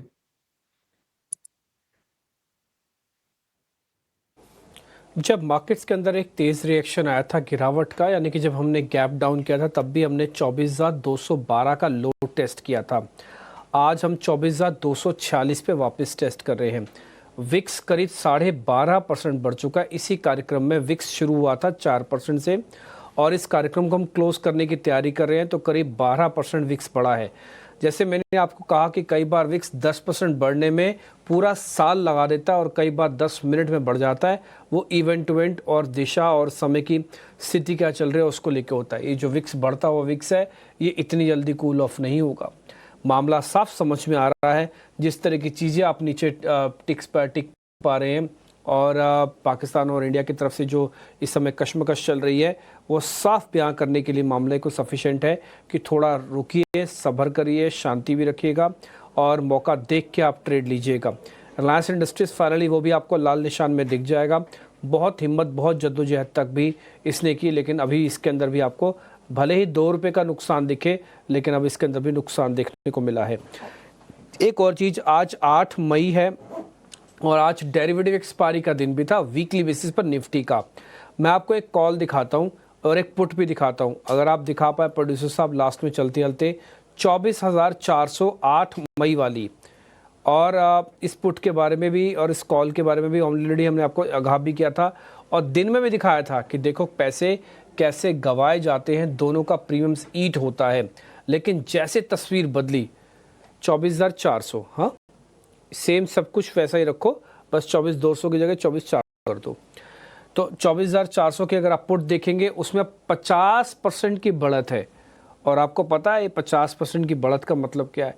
ये 50% अभी हरे निशान में है। अभी दिखाना भी आपको स्क्रीन पर आएगी, अभी आपको 24,400 डायल करोगे आ जाएगा। हाँ 118 पे चल रही है और ये करीब 70-80% नेगेटिव थी, वहाँ से ये आप करीब 50% पॉजिटिव हुई है। पुट, कॉल नहीं पुट, 24,400 के पुट दिखाइएगा। हाँ एक कॉल तो ख़त्म ही होगी, गिजरी होगी, वो होना ही था क्योंकि बाजार को लास्ट में आके बिल्कुल ख़राब होना ही था। खैर ये वो पुट जिसके बारे में जिक्र आपको मैं कर रहा था, कॉल गई ज़ीरो, पुट के अंदर एक्स्ट्रॉर्डनरी तेज़ी आई। और मैंने आपको एक पॉइंट और भी बताया था, 7 करोड़ और 4 करोड़ शेयर थे, 11 करोड़ शेयर थे इन दोनों कॉल पुट्स में फंसे हुए थे और इसके अंदर आज ही सेटलमेंट होना था। स्वाभाविक सा लग रहा था कि कुछ ना कुछ बड़ा ज़रूर हो सकता है, क्योंकि ऐसे कैसे सेटल हो जाएगा? 11 करोड़ शेयर सिस्टम के अंदर खड़े हैं सेटल होने के लिए और बिना उथल पुथल के सेटल हो जाएं, शांति से हो जाएं, ऐसे हो नहीं सकता था। तो खैर ये नंबर्स आपकी स्क्रीन पर हैं। कल क्या बाजार और टूट सकता है? आपके मन में ये क्वेश्चन भी चल रहा होगा। तो देखिए अगर कल बाजार और टूट सकता है इसकी प्रोबेबिलिटी हाई भी है। वजह मैं आपको बताता हूँ, एक तो पुट्स का एकोमुलेशन, पुट्स बहुत तेज़ी से ऊपर आई। दूसरे पॉइंट में आपको बताता हूँ विक्स का बढ़ना, 13% बढ़कर 21.5 का विक्स है। एक और चीज़, बैंक निफ्टी और निफ्टी वापस अपने क्रिटिकल जोन में आ गए, जहाँ से गए तो फिर 200 पॉइंट और जाएंगे नीचे। अब आप देखो 24,220 के आसपास हम क्लोज कर रहे हैं। निफ्टी, बैंक निफ्टी दिखाओ एक बार स्क्रीन पर वापस से, 195 पॉइंट की गिरावट है। अभी ऐसा कुछ भी नहीं हुआ, ना तो किसी कंपनी के नंबर्स खराब आए, ना ही टैरिफ को लेकर कोई खबर आई है, ना ही 50% की लॉन्ग होल्डिंग्स घटी हैं मार्केट के अंदर। फिर बॉस हुआ क्या है कि बाजार को 200 पॉइंट नीचे जाना पड़ा और विक्स को 13 पॉइंट ऊपर आना पड़ा। एक चीज पे आके सबकी सुई रुकेगी और वो सुई आती है इंडिया और पाकिस्तान के बॉर्डर पे, जो इस समय टेंशन है। सतर्क रहिए, सावधान रहिए। हम आपको काफ़ी समय से आगाह कर रहे हैं, हमने कभी भी आपका कॉशियस स्टांस हटवाया नहीं है। हम फिर से बोलेंगे, अपने ट्रेड पे कॉशियस रखिएगा। जो स्क्रीन से दिख रहा है उस पर ट्रस्ट ना कीजिए, अभी जब तक फाइनल रिवॉर्ड या फाइनल चीज़ें पार नहीं होती हैं। ठीक है जी, बस यही पॉइंट मैं आपके सामने कहना चाहता हूँ। हम क्लोजिंग की तरफ बढ़ रहे हैं और मेरे दो सहयोगी और भी हैं क्लोजिंग की तरफ, वो आपको लेके चलेंगे। लक्ष्मीकांत शुक्ला जी, आई थिंक अब आपसे हम और तो कुछ नहीं पूछ पाएंगे, 3 मिनट रह गए सिर्फ क्लोज करने में, और पूछना भी नहीं चाहिए क्योंकि ज़्यादा ट्रेड ले जाने की ज़रूरत नहीं है। अच्छा, चलते चलते बस एक टेक दे जाइए लक्ष्मीकांत जी, आपको लग रहा है कि गिरावट थोड़ी और एक्सटेंड हो सकती है? आपकी भी कैलकुलेशंस कहती है? देखिए 24,600 एक अहम लेवल था रेजिस्टेंस का, वहीं पर हमने एक जो हमें माइनर पुल बैक मिला था अच्छा खासा, वहां पे हमें रेजिस्टेंस देखने को मिले थे और मार्केट कई बार आके 24,500 से लेकर 600 के जोन के आसपास रिजेक्शन फेस कर रहा था।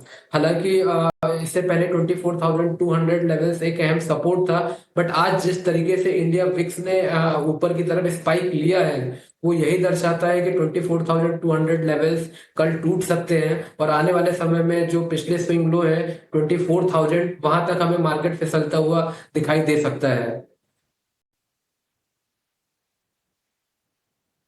देखिए, कहने को सिर्फ 200 पॉइंट का निफ्टी है, लेकिन कल और आज में कितना फ़र्क है। कल जब हमने 24,400 के ऊपर पार किया तो फील गुड हो रहा था, लग रहा था देखो कितना बैलेंस्ड अप्रोच इंडिया की मार्केट ने दिया है। वहीं पाकिस्तान का बाजार भरभरा के गिरा, लेकिन कल भारतीय बाजारों का फर्स्ट डे था इस पूरे इवेंट पे रिएक्शन देने का, और क्या शानदार रिटर्न दिखाया था कल मार्केट ने, अपने आप को सेटल किया था। लेकिन आज सेकेंड डे बाजार उस यूफोरिया से अपने आप को थोड़ा जोड़ता हुआ दिख रहा है, इसलिए 250 पॉइंट बॉस गए हैं चलते चलते, और मेरे को था कि कल तोड़ेगा, इसने तो आज ही 24,200 तोड़ दिया। लास्ट का 2 मिनट भी वेट नहीं किया। आप इसी से अंदाज़ा लगाइए कि जो बढ़ता हुआ विक्स है ये कैसे असर दिखाता है, ये कैसे असर दिखाता है कि 250 पॉइंट हमको आज ही खोने पड़े। मैं फिर से कह रहा हूँ, भारत की सेना अपना काम कर रही है, भारत की सरकार अपना काम कर रही है, भारत के लोग भी अपने अपने कामों में लगे हैं, लेकिन जो लोग बाज़ार से जुड़े हुए हैं, जो लोग मार्केट्स के अंदर समझते हैं, जानते हैं, आप इसमें पैसा लगाते हैं, उनकी भी अपनी एक निजी जिम्मेवारी बनती है। वो जिम्मेवारी है ज़्यादा मार्केट के अंदर एक्सपोजर ना रखिएगा, अपॉर्चुनिटी की वेट कीजिएगा, एवरेज से बचना चाहिए, कुछ पैसा कैश में अपने पास रखिए। ये तो भारत सरकार के एडवाइजरी में भी शामिल है। आप उन्होंने खुद ऐसा बोला है कि अपने बैंक अकाउंट्स में और अपने कैश डिपॉजिट्स कुछ बना के रखो आप। ठीक है जी, तो ये रफ मैंने आपके सामने सारी कैलकुलेशंस कर दी हैं, और इस समय 500 पॉइंट बैंक निफ्टी को भी खोने पड़े और वो 54,152 पे, यहीं से एग्जैक्टली वापस पुल बैक हुआ था और यहीं पे हम वापस आके खड़े हो गए हैं। निफ्टी ने आज जो डैमेज किया वो अपने क्रिटिकल सपोर्ट का डैमेज किया है बढ़ते हुए विक्स के साथ। देखते हैं क्या होता है। आपको पता है विक्स इस समय कितना हो चुका है? 21.5 से 22 तक का हो चुका है और डेज आई पे है। कई बार ऐसी चीज़ें होती हैं जो बाज़ार के अंदर, और इस चीज़ के लिए थोड़ा लकी भी मानेंगे इस मामले में अपने आप को कि हम वो सारी चीज़ें फील करते हैं, एक्सपीरियंस कर रहे हैं इसी बाज़ार के अंदर। आप टैरिफ वाले मैटर से निकल के आए, महीना भर नहीं हुआ, अब आप पाकिस्तान और इंडिया की जो कॉन्फ्लिक्ट हो रही है बॉर्डर्स पे उससे जूझ रहे हैं। तो आप कितने पक्के हो रहे हैं, मार्केट कितने लेसन्स दे रहा है, कितनी अपॉर्चुनिटी आपको सिखा रहा है। आज भले आप सीख रहे होंगे, लेकिन अगले 2, 5 साल, 10 साल में कितना काम आएगा ये सोच के देखिए। तो market is a very good teacher जो आपको गाइड कर रहा है, बता भी रहा है, समझा भी रहा है। लक्ष्मीकांत जी बहुत बहुत शुक्रिया, थैंक यू वेरी मच आज समय देने के लिए। मेरे को और मेरे दोनों सहयोगियों को यानी कि शरद और मानसी को भी आप इजाज़त दे सकते हैं। अगला कार्यक्रम रियल एस्टेट से जुड़ा हुआ है, उसको एंजॉय कीजिएगा। नमस्कार।